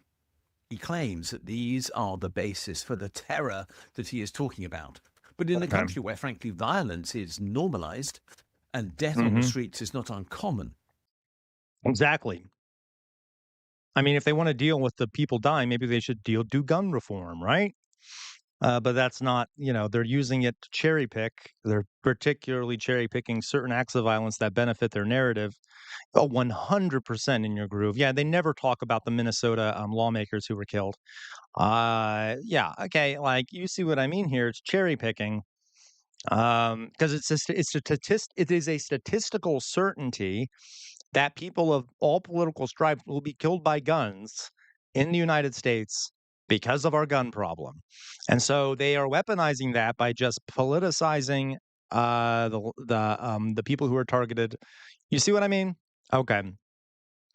Yep. Right, Joshua? Yeah, Trump, who's that, right? Okay. Heinous assassinations, which Trump party has vastly represent. Yep. Totally, Joshua. Completely ignoring the most of the gun violence, which are not quote unquote heinous assassinations or assassinations. Okay. By the way, folks, one more super chat and we'll do a Q&A. Okay. To pretend that this is the case is just wrong. He's trying to build a highly selective, distorted, and self-serving story about left-wing terror, for which there is almost no evidence whatsoever. But as a consequence, he's criminalizing dissent. Anti-fascism is now defined as terrorism. We've talked about this. To expulsions by ICE and opposition to patriarchy or to his idea of empire is defined as violent revolution, anti-capitalism, anti-racism, campaigns for gender equality. All these are branded as extremist. The truth becomes whatever he... By the way that Hitler was able to criminalize other political parties in Germany was that he branded them as extremists, as threats to the state, and he banned those political parties. The Social Democrats, the Communist Party, some other parties. Okay, he banned them underneath the idea that because of the Reichstag fire, they were all violent extremists, anti-government, and things like that. Okay. Joshua, human rights are extremist with this. Yep. Apparently, Joshua. Yep. Hitler did the same thing. He overturned the civil rights protections of the government, the German Constitution, claiming it was a national emergency, and he could supersede the Constitution. So, as the arbiter of power, declares it to be. In this situation, law is inverted. Matt Saiga, unfortunately, we can't because of copyright things. I don't want to risk that. Instead of being a mechanism that defends our freedoms, law becomes a weapon of repression. This order dictates that the Department of Justice seek to prosecute people who oppose what Trump is trying to do with maximum charges. There is an instruction that the Internal Revenue Service of the USA, the equivalent of HM Revenue and Customs in the UK, should strip the tax status of suspected groups. And that would include NGOs of the sort that campaign in the UK with regard to human rights, or even universities who teach courses that suggest that people have the right to dissent. The agencies of the USA are authorized to interrogate and detain people just because they don't agree with. Wait, so I don't know if anyone saw Hasanabi a while back was detained at a U.S. airport because he had a conversation with a member of the Houthis. We're not even sure if that guy was a member of the Houthis, but regardless, like this is the sort of thing targeting people for having differing beliefs. Trump. Justice in this world becomes a means of persecution. And we've been here before, of course. There are massive historical parallels to what Trump is now doing. Stalin had Article 58 in his penal code. It was a catch-all for counter-revolutionary activity. And literally millions of people died as a result of being is that so, prosecuted Carlitos? under Excellent. Article 58. Any form of dissent basically gave Excellent. So he wasn't detained the second time. Okay, I didn't hear that part, but yeah. rise to their execution. The same thing happened in Nazi Germany. There was the Malicious Practices Act of 1933, the very first act right at the beginning of the Nazi era that made it illegal to criticize the Nazi government, its leaders, or its policies.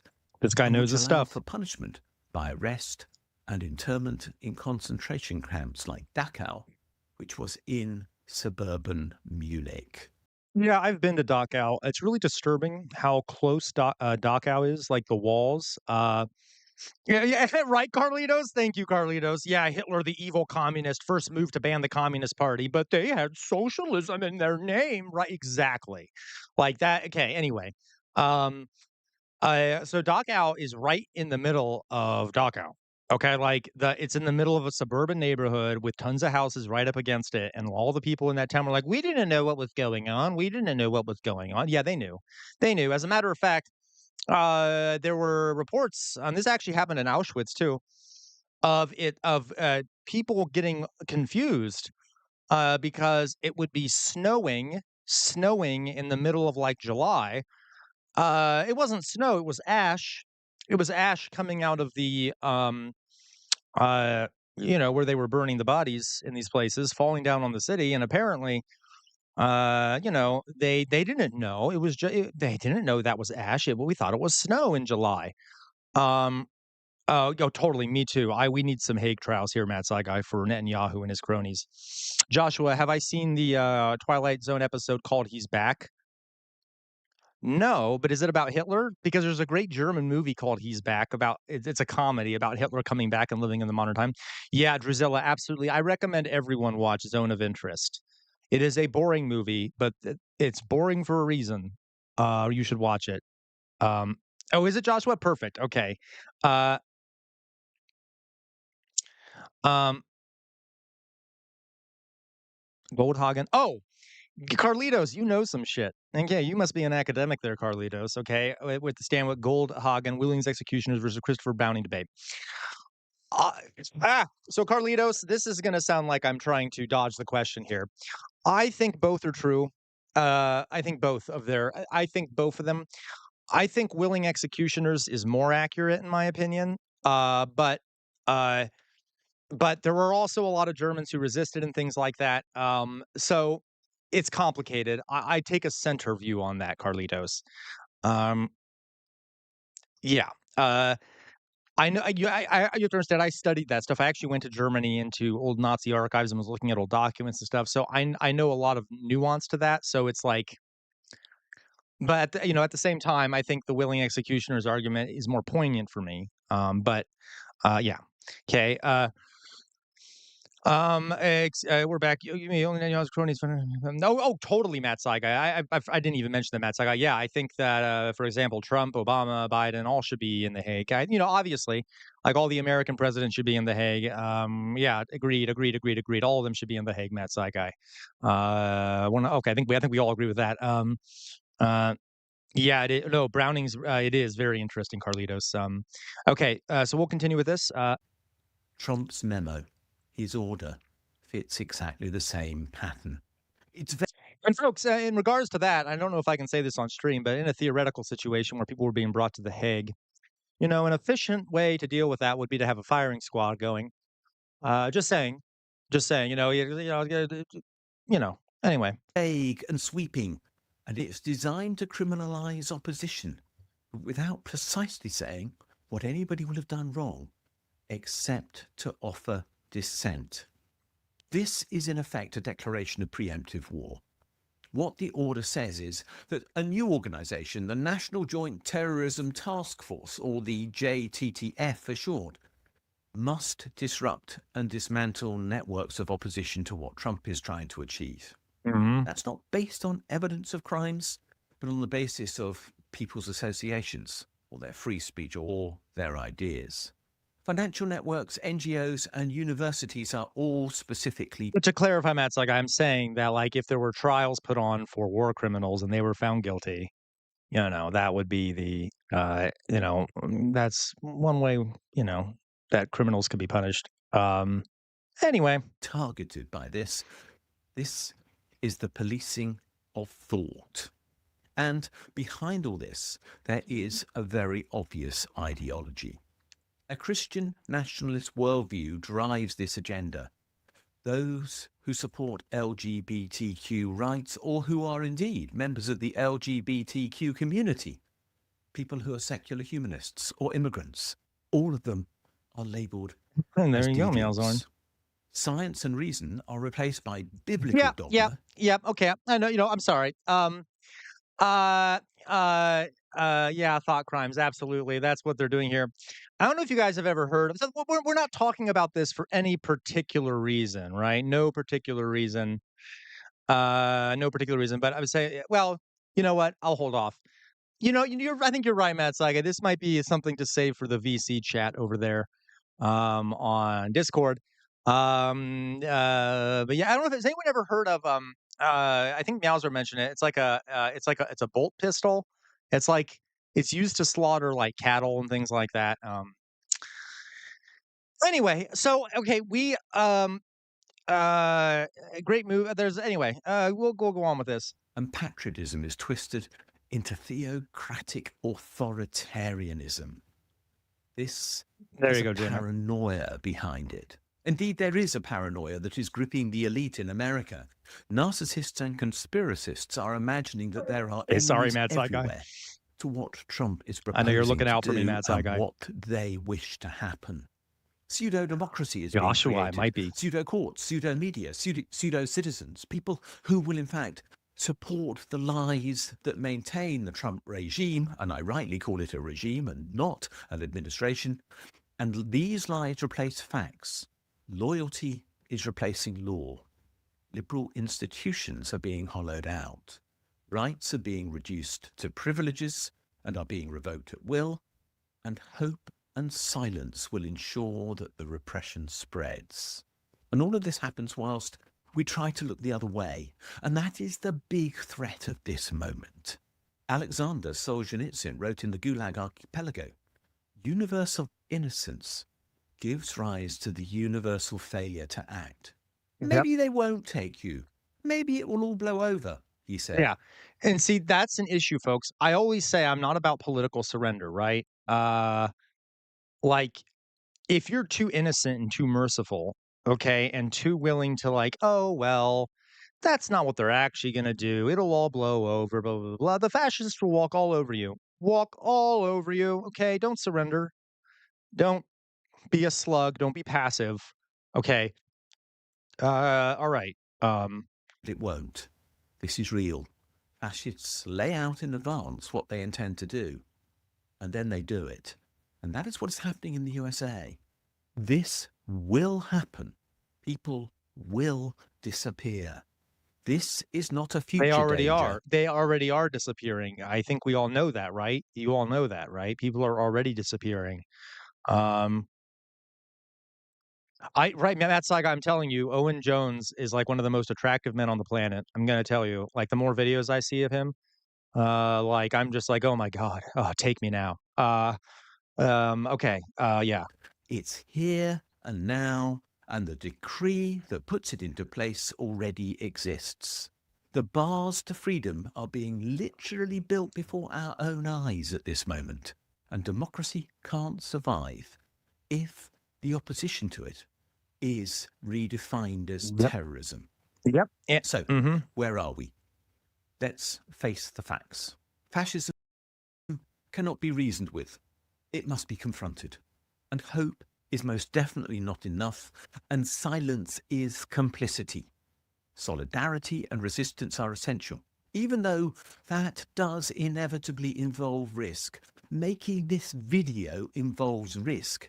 If these measures become the norm in the UK as well, I will, of course, be identified as one. Yeah, no, Carlitos, I partially agree with you. I think you all know I agree that we need more than just marching and protests and things like that. But the marching and protest is right, Vale. I know. Oh God, yeah, because you got me all getting me all hot and bothered talking about Owen Jones. Anyway, Carlitos, yes, we need, but we also need to have clear demands attached. So protests can be really good at making demands clear. The problem is that we need those demands to be clear when we do protest, and then it needs to be accompanied with things that actually affect the bottom line of the elites, like national strikes and other any of those 298 forms of nonviolent resistance we covered in that one stream. Okay, we need all of those things combined. Yeah, Of the threats. But we have to defend civil liberties, truth, and institutions now and challenge our government to act to do so, or we will follow the path of the USA and head yep. down I the am worried. direct route to both fascism and everything that follows from it. I'm very worried about the UK, obviously, from what we're seeing here. If they're enabling this sort of suppression of speech about Palestine, what else can they enable? All it takes is like one lunatic. I mean, not that there already have not been lunatics that are prime minister, but imagine if what's his face, that Nigel Farage or some shit becomes PM. Like, I just foresee a lot of very bad things. Including the internment camps, which I am sure will be sprouting up soon in the USA, and not just for those who are scheduled for deportation because they come from an ethnic minority.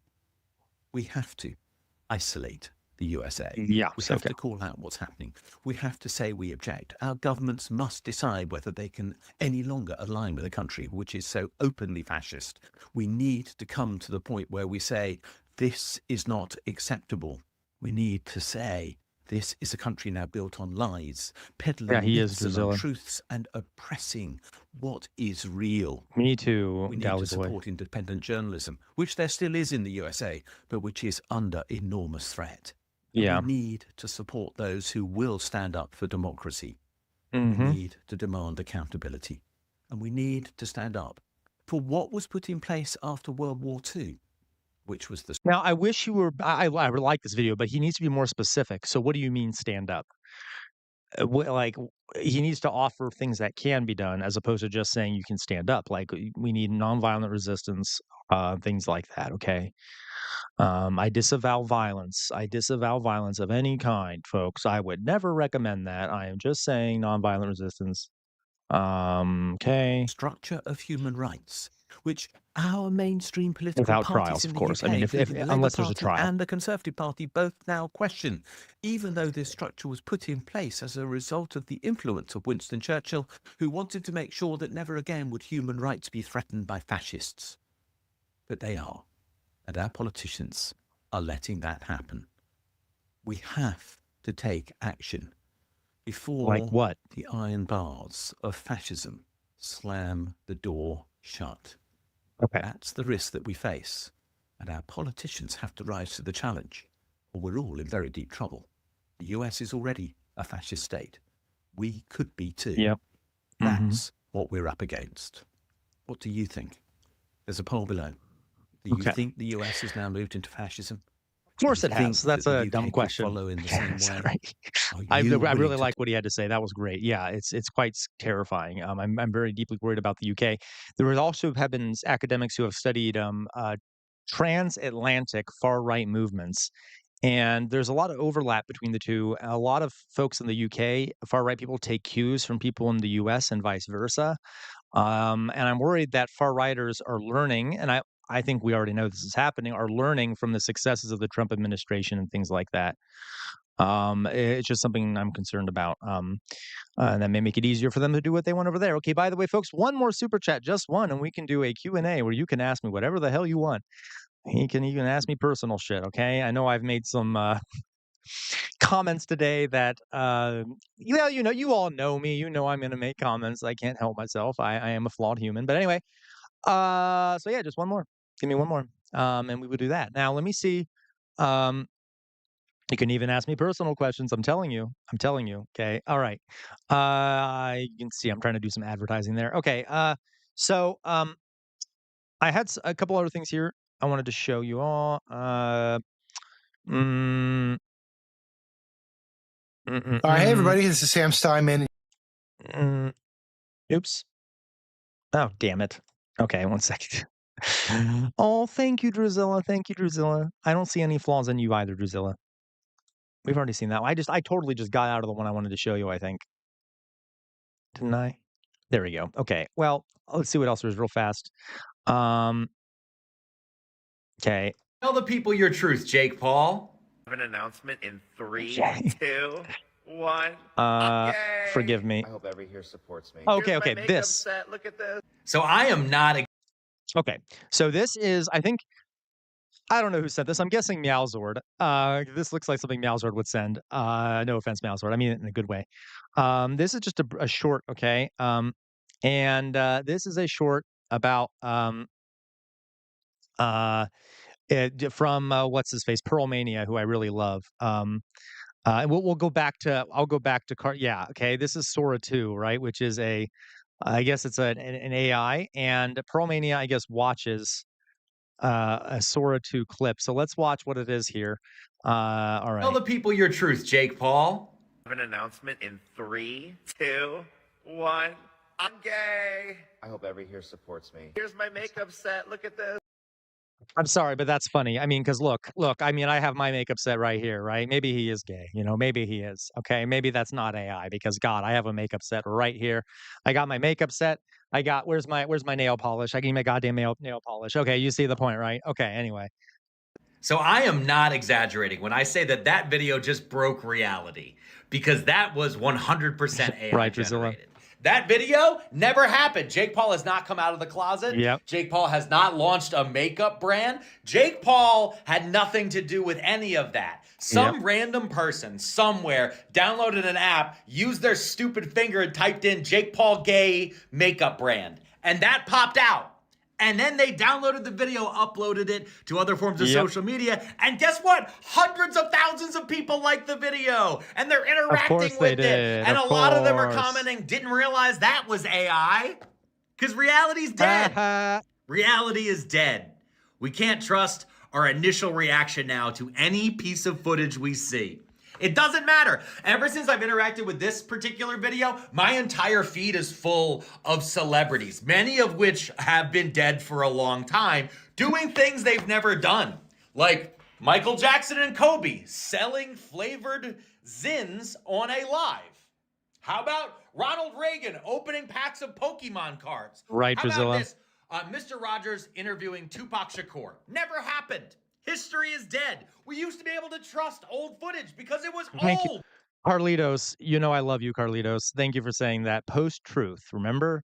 We did a whole stream on post-truth. This is another nail in the coffin of living in a truthful society, isn't it? Who would change that? Well, apparently Sam Altman and the other psychopaths out there have just decided that we just need to be able to twist reality and make sure that no one can ever trust archival footage again.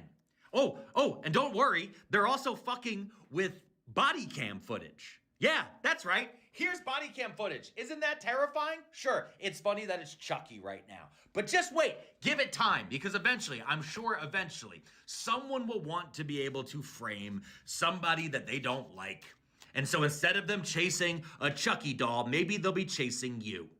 And then that can be shown to a very old judge sitting in a courtroom as he bangs the gavel and sentences people away for however how many years. By the way, there are already some prosecutors and stuff using AI footage to reconstruct victims and then have them give testimony in court and shit.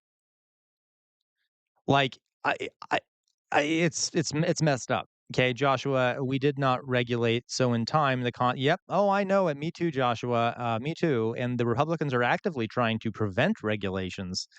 They were trying to pass, I think they may have done it, passed regulation to passed a law to prevent any new regulations on AI in the next 10 years or something like that. I can't quite remember what it was. I mean, it's crazy. It is crazy. It is absolutely crazy. And it's going to be, it's going to be disastrous for mainly for truth, the idea of truth, what we can know is true and things like that. You're totally right. As a matter of fact, Carlitos, that's a good point. Carlitos says these data centers to power these AI might destroy us before Skynet even gets a chance to. 100%. And by the way, folks, these right, Vale, we need like the Imperium or something kind of. Anyway, the heretics and the Xeno and okay. Anyway, not the Xeno, but you see what I mean. Okay. And so what was I going to say? These data centers that have the mainframes that produce all this computing capability for these AI take an enormous amount of energy. Agreed, Vale. Okay, Vale. Maybe it should be okay. So like these centers take an enormous amount of energy. Okay. Like they also need massive to write Joshua, okay, the Adeptus Mechanicus, absolutely, okay, for those who know 40K. Um, um, okay, that's fair, yeah, okay. Yeah, exactly, Alan. These data centers, I know Joshua because I'm sure you know enough about the Adeptus to know that there's some nuance there, Joshua. But no, I know what you mean. Okay. So these data centers take an enormous amount of energy, as Alan says here. The new data center that's projected to use more energy in the whole state of New York. And we all know that in America, especially, how clean are our energy sources? Now, they've been getting better. I mean, barely. They've been getting better, but that means more coal, more oil, more everything else.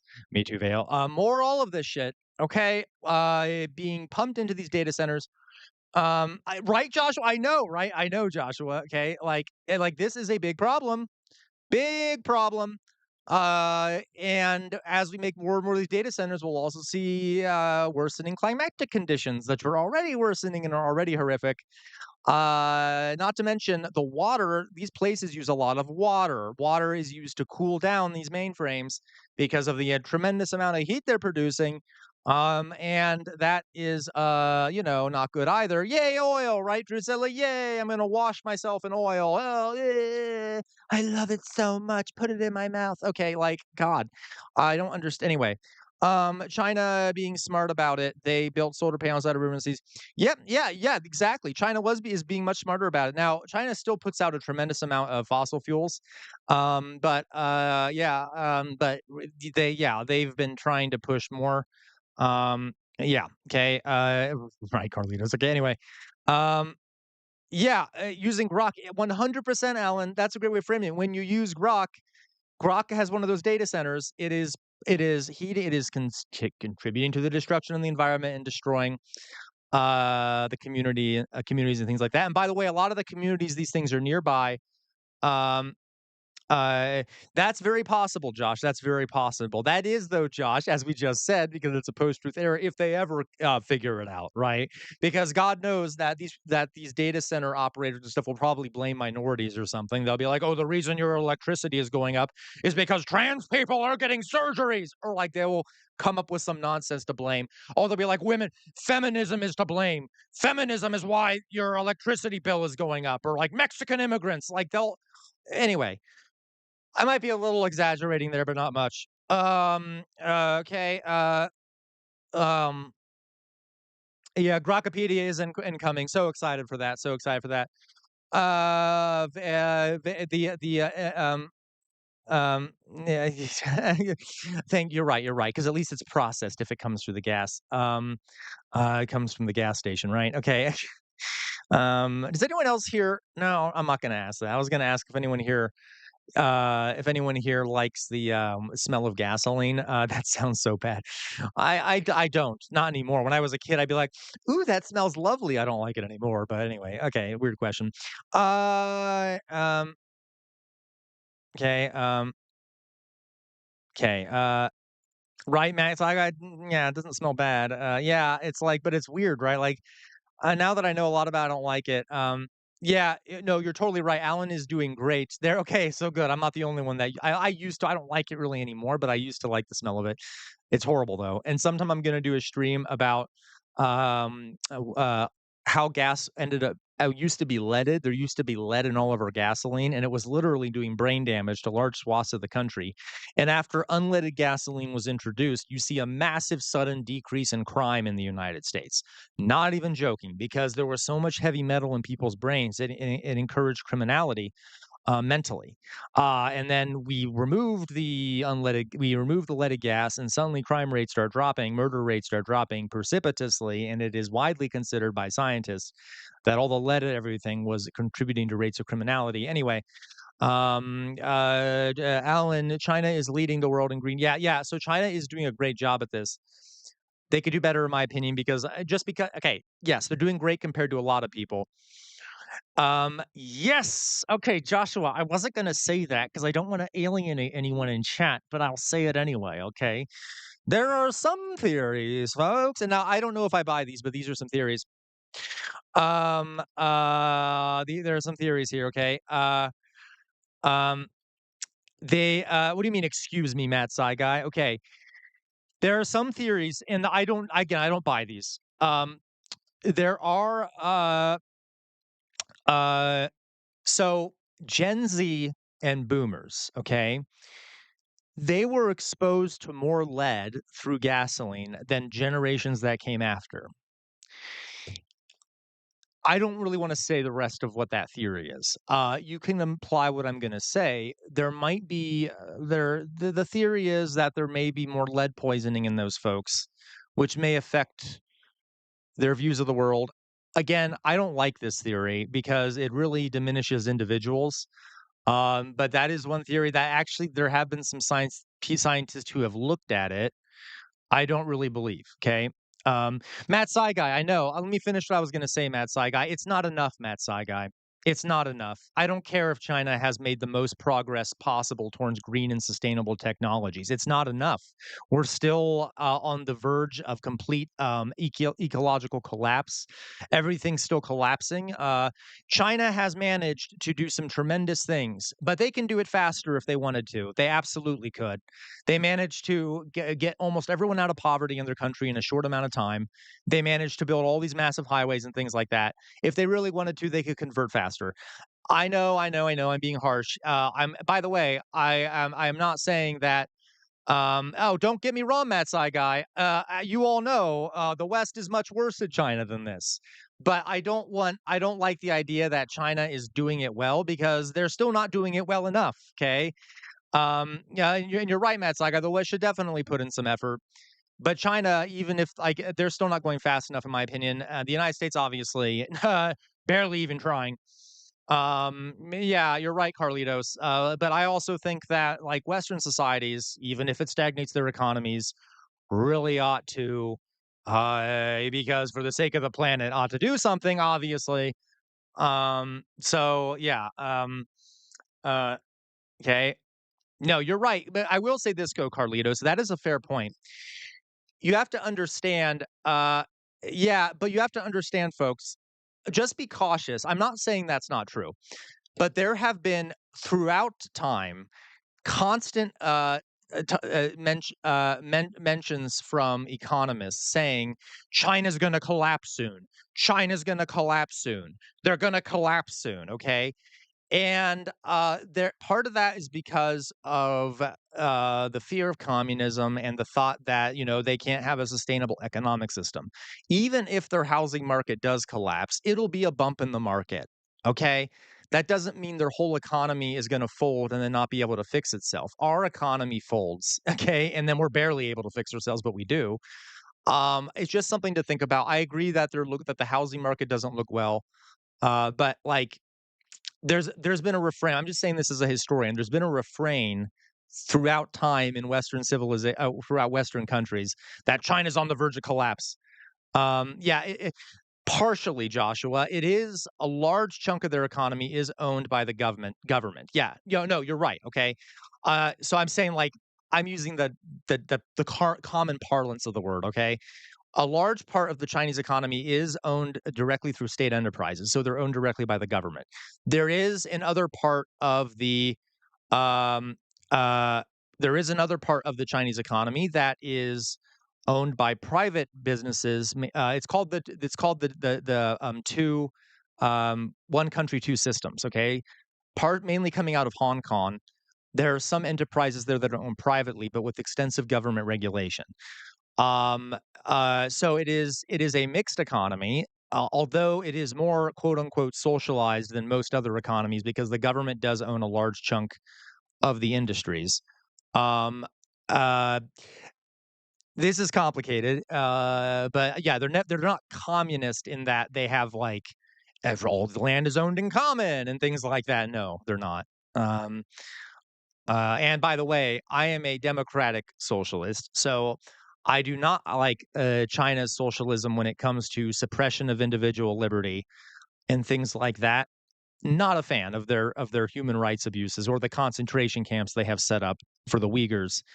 Not a fan of China in that way. Okay.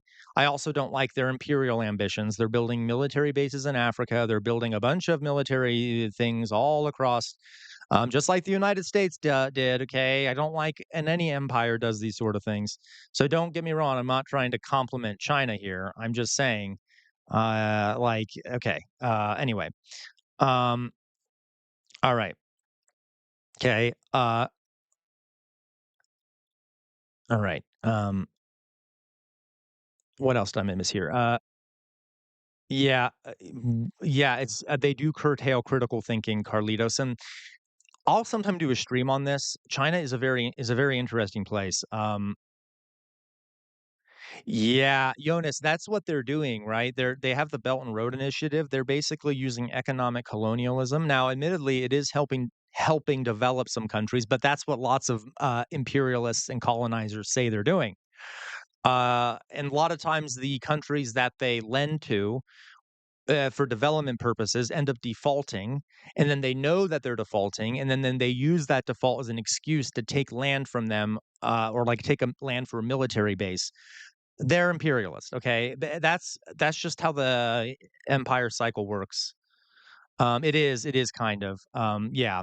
Yeah, me neither, guys. I just don't. And by the way, I'm not saying that because China is socialist or whatever the case may be. I'm saying that because I don't trust any empires, none. And China obviously also has human rights violations. The Soviet Union, by the way, was an empire, regardless of what the left says. Okay, I don't mean the left. I mean like tankies, whatever. Regardless of what tankies said, it was an empire. Don't like empires, okay? Anyway, okay, just throwing that out there. Something to think about. Okay. So, all right. So, folks, if we get just, you know what? How about we do this? I know, Carlitos. It's okay. I don't want to be disrespectful to the Tankies because I have spoken with Tankies and I've been able to change their mind on things. Um, yeah, right, Vale. So, like, uh, I don't really like talking about that because a lot of Tankies have this sort of.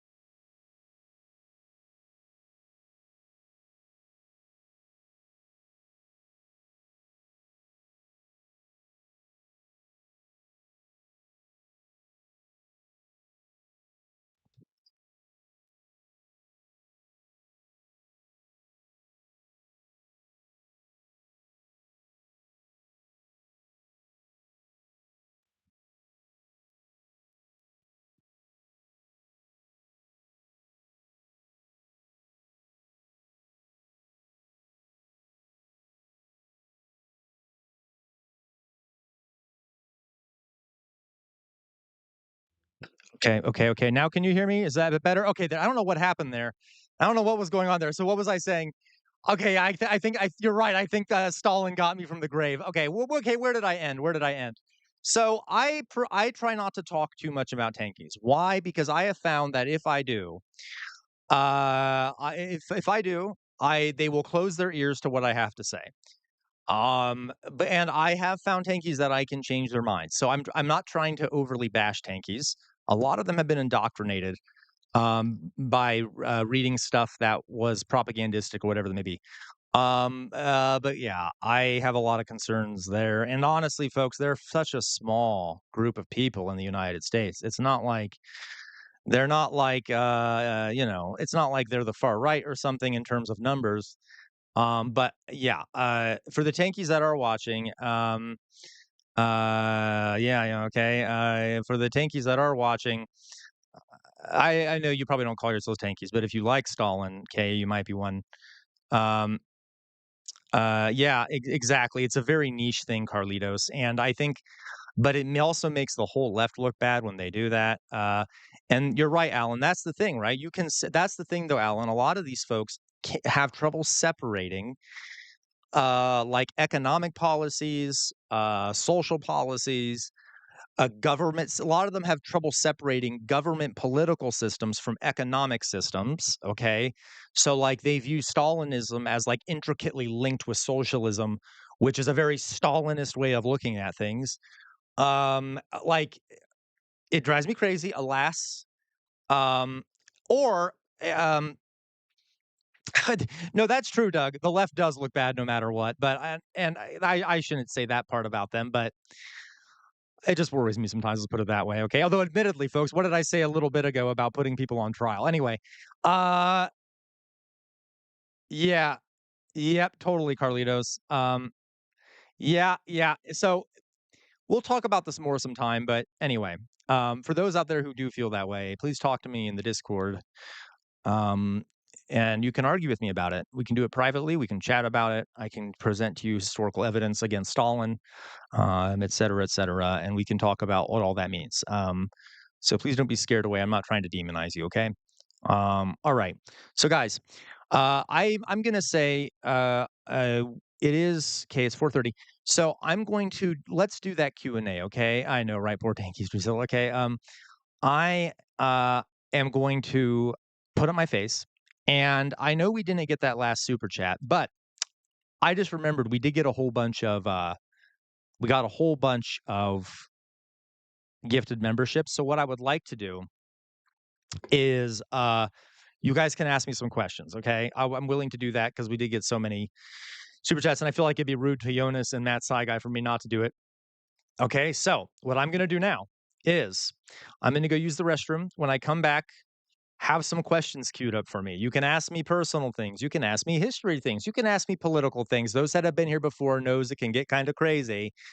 Um, uh, um, Doug, hey, Doug, you know what? I'll answer that when I get back to. Okay, so feel free to ask me some questions. I'll be right back, but I do have to pee first. Okay, give me a second.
Oh Christ, here we go. All right, let me see what we got. Anyone got any questions?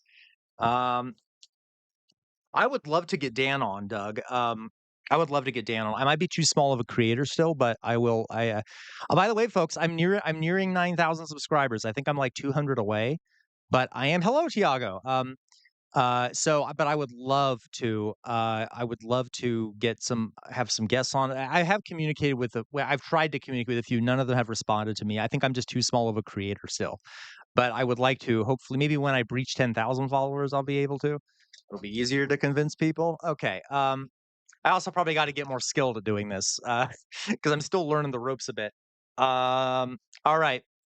And I also still don't really have enough people in the live streams, I don't think. I need to get more people in the live streams. But anyway, any advice on that would be appreciated, by the way. Okay. And I have taken your advice, Alan. I think it's great. Okay, let me see the questions you got here. Okay. Doug on the left, is your interest in Dan McCullum purely academic? LOL, he's not a bad looking guy. Let me phrase it this way, Dan. Daddy. Okay, that's it. Drusilla, hello, Doug. Okay. Got to encourage degenerate queries. Great job. Okay. Is that so? Okay, Doug. Well, then I'll talk with Dan. I will send a message to Dan, see if he wants to talk. Okay. Um, I will see about that. Okay. If we're talking hot scholars, I don't know who Joshua Bowen is. I'll have to take a look. Okay. Um, yes, Drusilla, I would love that. I would love to talk to Punk Apostate. If you could manage that, Drusilla, I would absolutely love that. Thank you. Okay. So that's a good question. Let me see here. Who are you into, Val? Uh,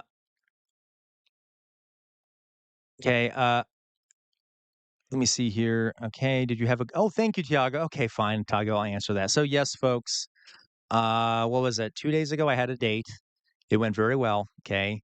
It was a very nice date. So it was a very good date. Let's put it that way. All right. Had a great date. Though I think Tiago felt hurt because I abandoned him for the date. But I'm sorry, Tiago. We can go on a date a different time, Tiago. Okay. Uh, okay. Let's see here, folks. Okay. Should I look at? I'll take a look at Josh there. Okay. What's his name? Joshua Bowen. Let's take a look at who this Joshua Bowen figure is. I don't know who this is. Joshua Bowen. I just wanted. Okay, Joshua Bowen. Joshua.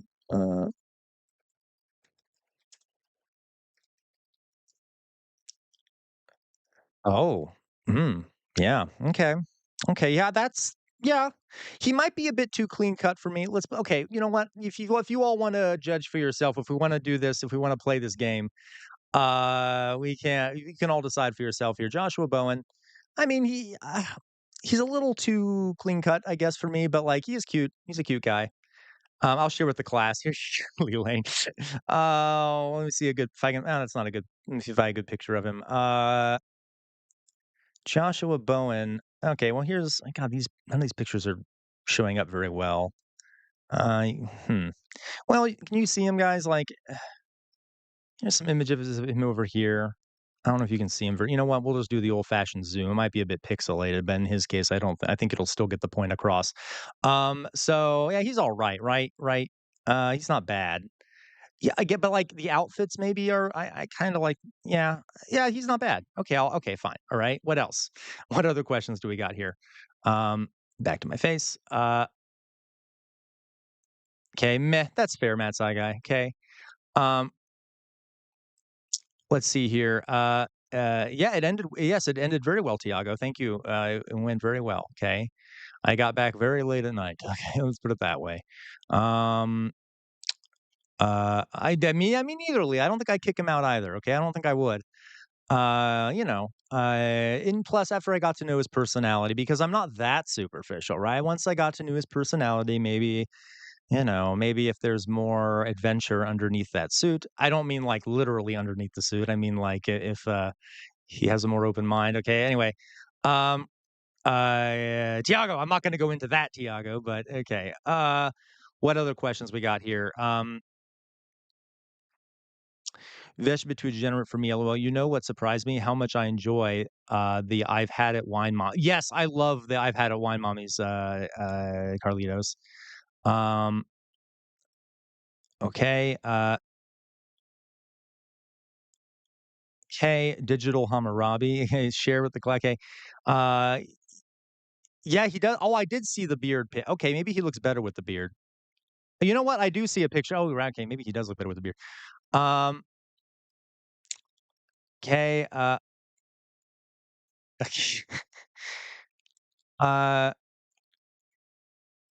he resembles Matt Smith. Okay, guys, what other questions you got here? Did I miss anyone? I feel like I'm missing some questions. I think I missed one from okay. Oh, I got a good question. There's a debate on the left about if nuking Japan was necessary. Ooh, oh my God, that's a great question. Was it necessary to nuke Japan?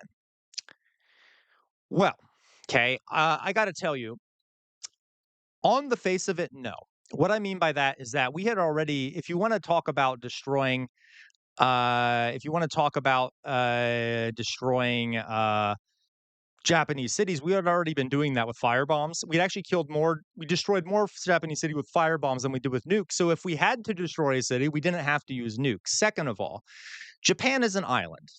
Okay, if you want to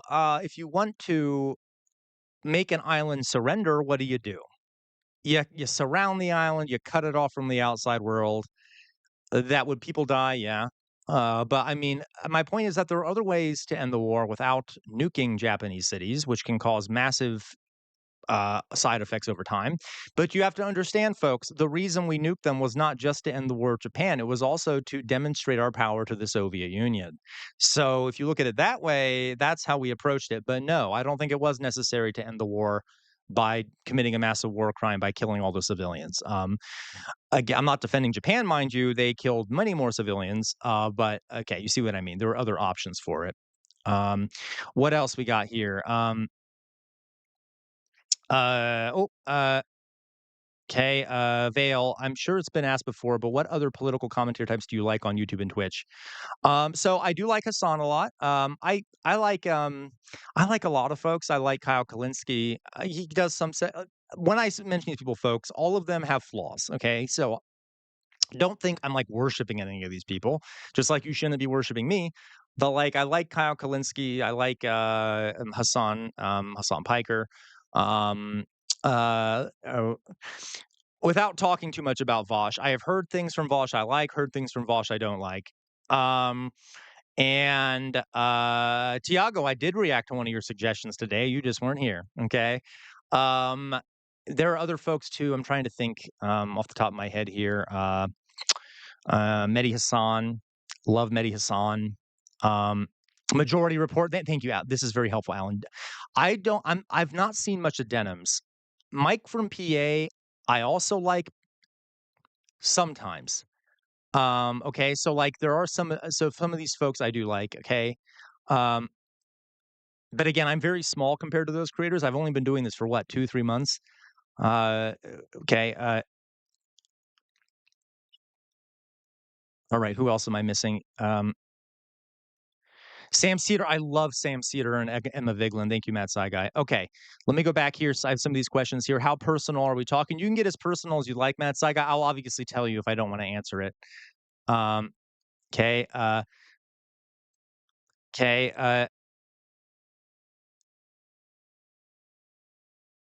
Uh, all right. Yes. Oh, I love Slavoj Žižek. I think he's very funny. He has some very interesting insight. He's not perfect, but he's a very interesting guy. I would love to see him live sometime. Um, yeah, Vale. Yeah, and Mike from PA is a mixed bag. I love Michael Brooks. He is very missed. Carlitos used to love watching him before he passed away. Um, oh, Carlitos, some of my top binge-worthy TV shows. Uh, Shogun, Game of Thrones, House of Cards before the sexual assault allegations, of course. Andor. I like TV shows, so it's a lot of this. What are some other good ones? I also like this is weird. I like watching a lot of like weather disaster things like tornado adventure. Okay, like, so I love watching disaster things. Some other binge-worthy TV shows. There's some other really good ones out there. There's a really good one called Versailles, if anyone's interested in that. There's a lot of really good ones. So any of those really. Okay. I also liked what is it called? One about the elementary school. Oh God, I can't remember. That's a kind of a comedy thing. All right. Let's see here. Zizek, I love James listening to Orgamongan Shogun. Yeah, I like the James O'Brien, but sometimes I feel as though he does too much. I'm not sure. I don't think I know who James O'Brien is. Um, I don't know who that is. Yeah, Andor's very good, Vale. Is it good, Jonas? I've heard of it. I haven't watched it. Okay. Abbott, thank you, Doug. Abbott Elementary is really funny. It's kind of a subtle humor, but as a teacher, I'm telling you, it's almost not funny for me to watch because I have experienced almost everything I have seen in that series so far. And I was that gay teacher. You know which one I'm talking about if you've seen it? Okay. Kind of was. All right. What other questions you guys got? Anything? Um, okay. Doug tried to start us off strong here. Thank you, Doug, for that. Uh,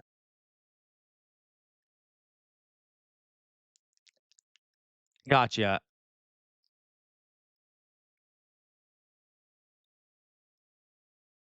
Okay, is he good? I'm not sure. I've liked a lot of the stuff I've seen from LBC.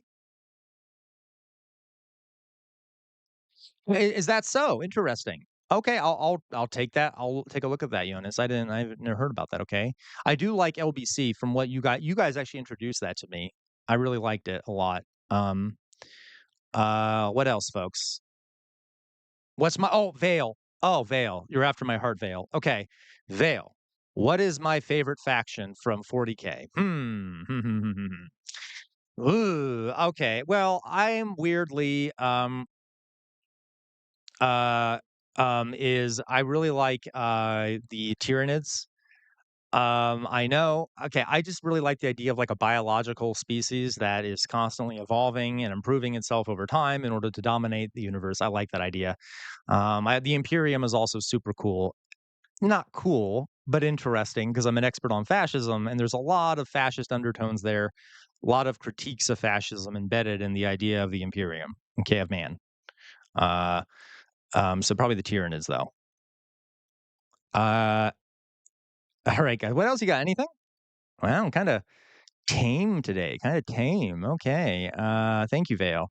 Um, that's fair, Matt Saiga. I don't know much about them, but from what I've seen, I've liked them. Um, 'Kay, uh, wow, this is pretty tame. Okay, oh,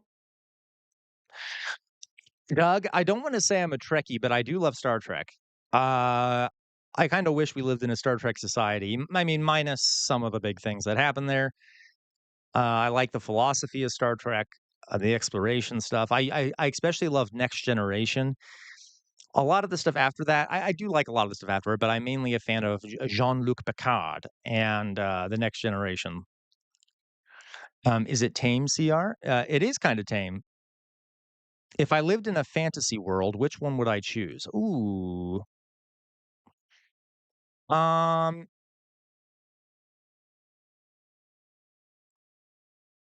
Fantasy world. Okay, that's a good question. Oh, that's a hard one, Jonas. Here's the thing.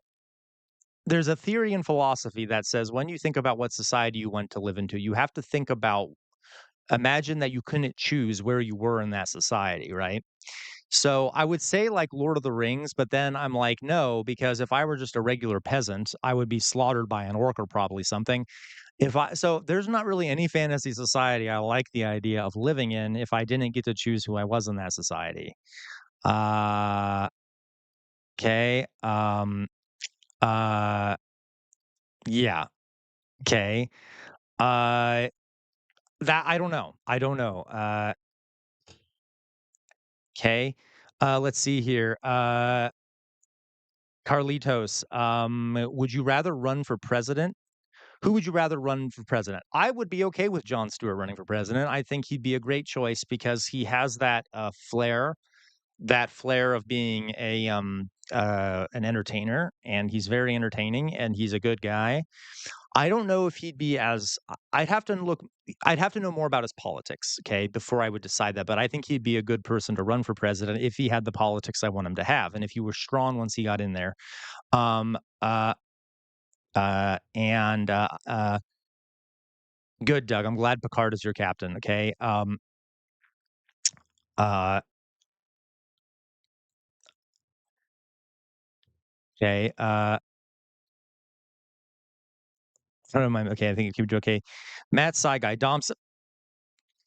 Matt Saigai, how dare you? I think I opened the door to that Matt Saigai, okay? I will not be answering that Matt Saigai, but good try, Matt Saigai, good try, okay?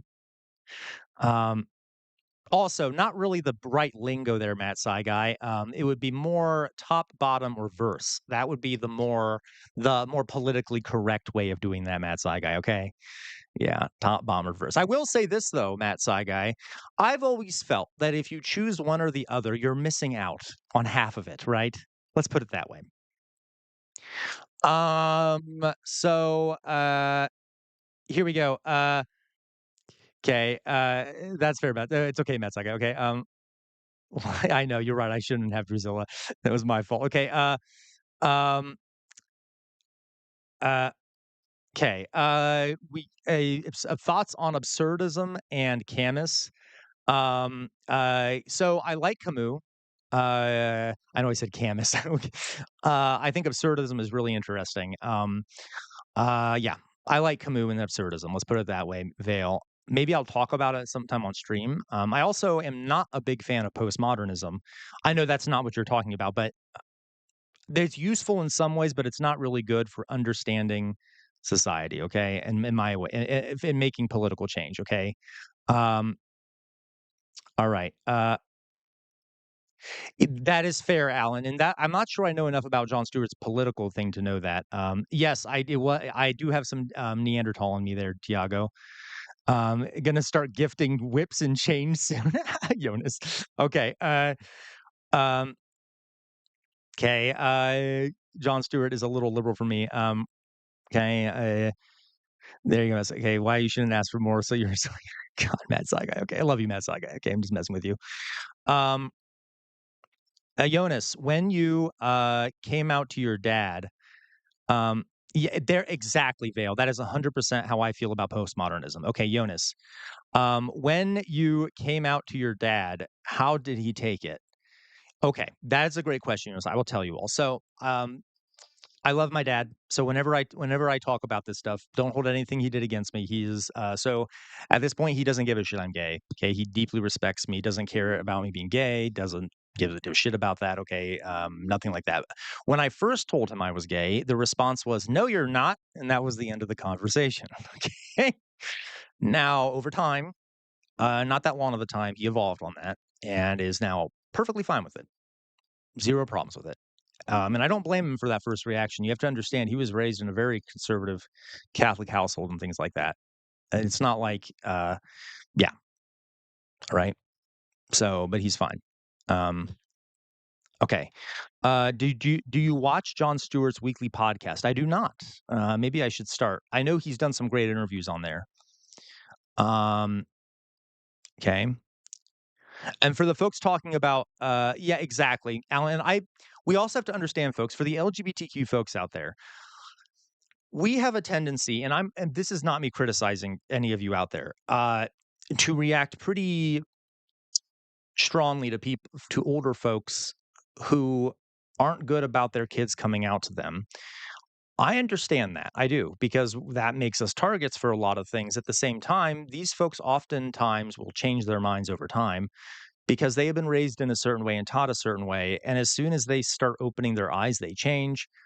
And it can sometimes not be helpful to really demonize them at first, because it pushes them away from seeing the truth. But again, I'm not criticizing because you can react however you want to when that happens because you're the one being victimized. Um, Coming out as gay or stoner more impactful to your relationship with your dad? Probably stoner. Though not really. I'm not much of a unfortunately, I'm not much of a stoner anymore because I'm trying to save money because I don't have a full-time job. I mean, this is my full-time job, but in order to save money, I haven't been smoking as much, at all. Like, I haven't smoked at all, for a few months. But yeah, um, okay. And then my dad, of course, ended up trying it, and now he doesn't mind. Let's put it that way.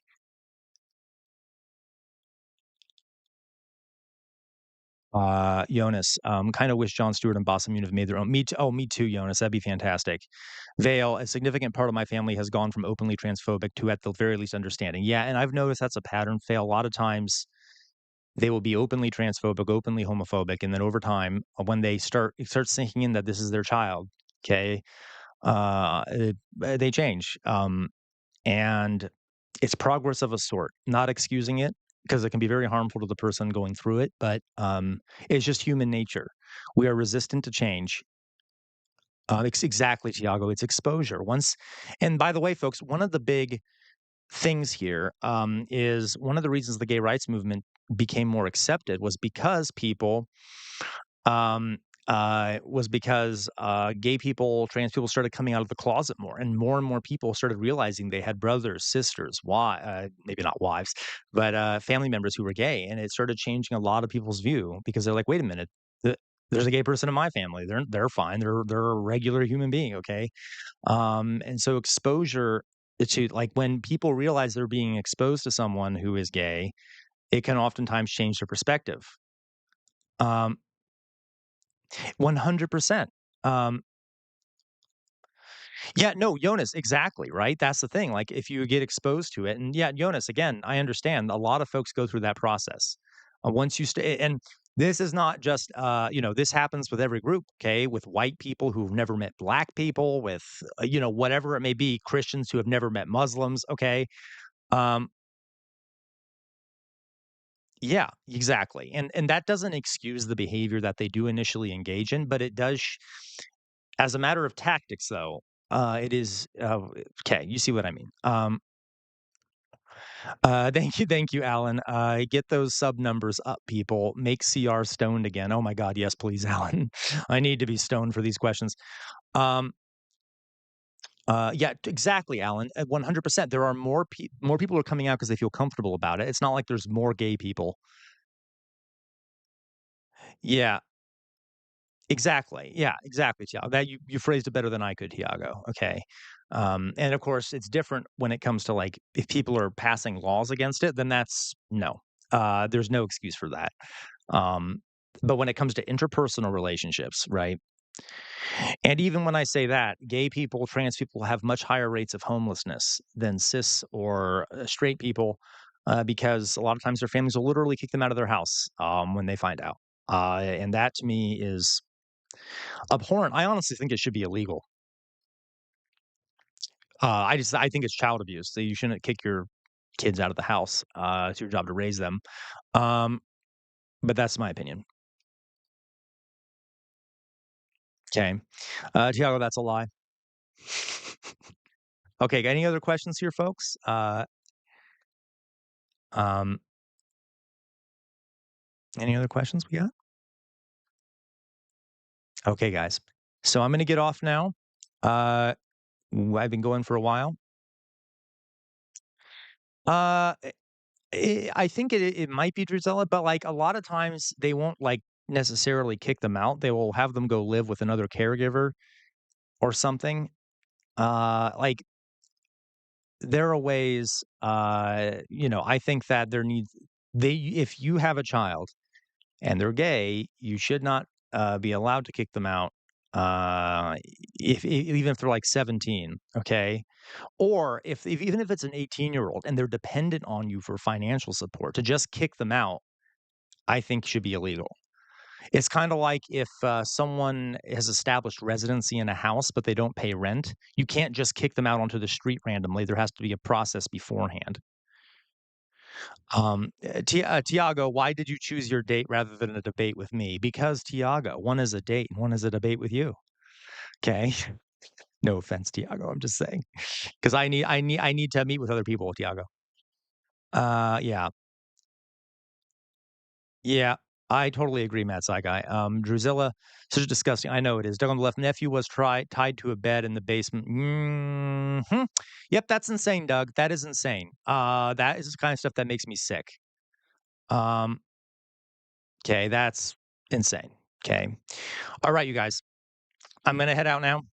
Let me do my little spiel here, my little spiel. Thank you for everyone who donated today. Again, I am trying to survive doing this. I'm still a fairly small creator in terms of numbers.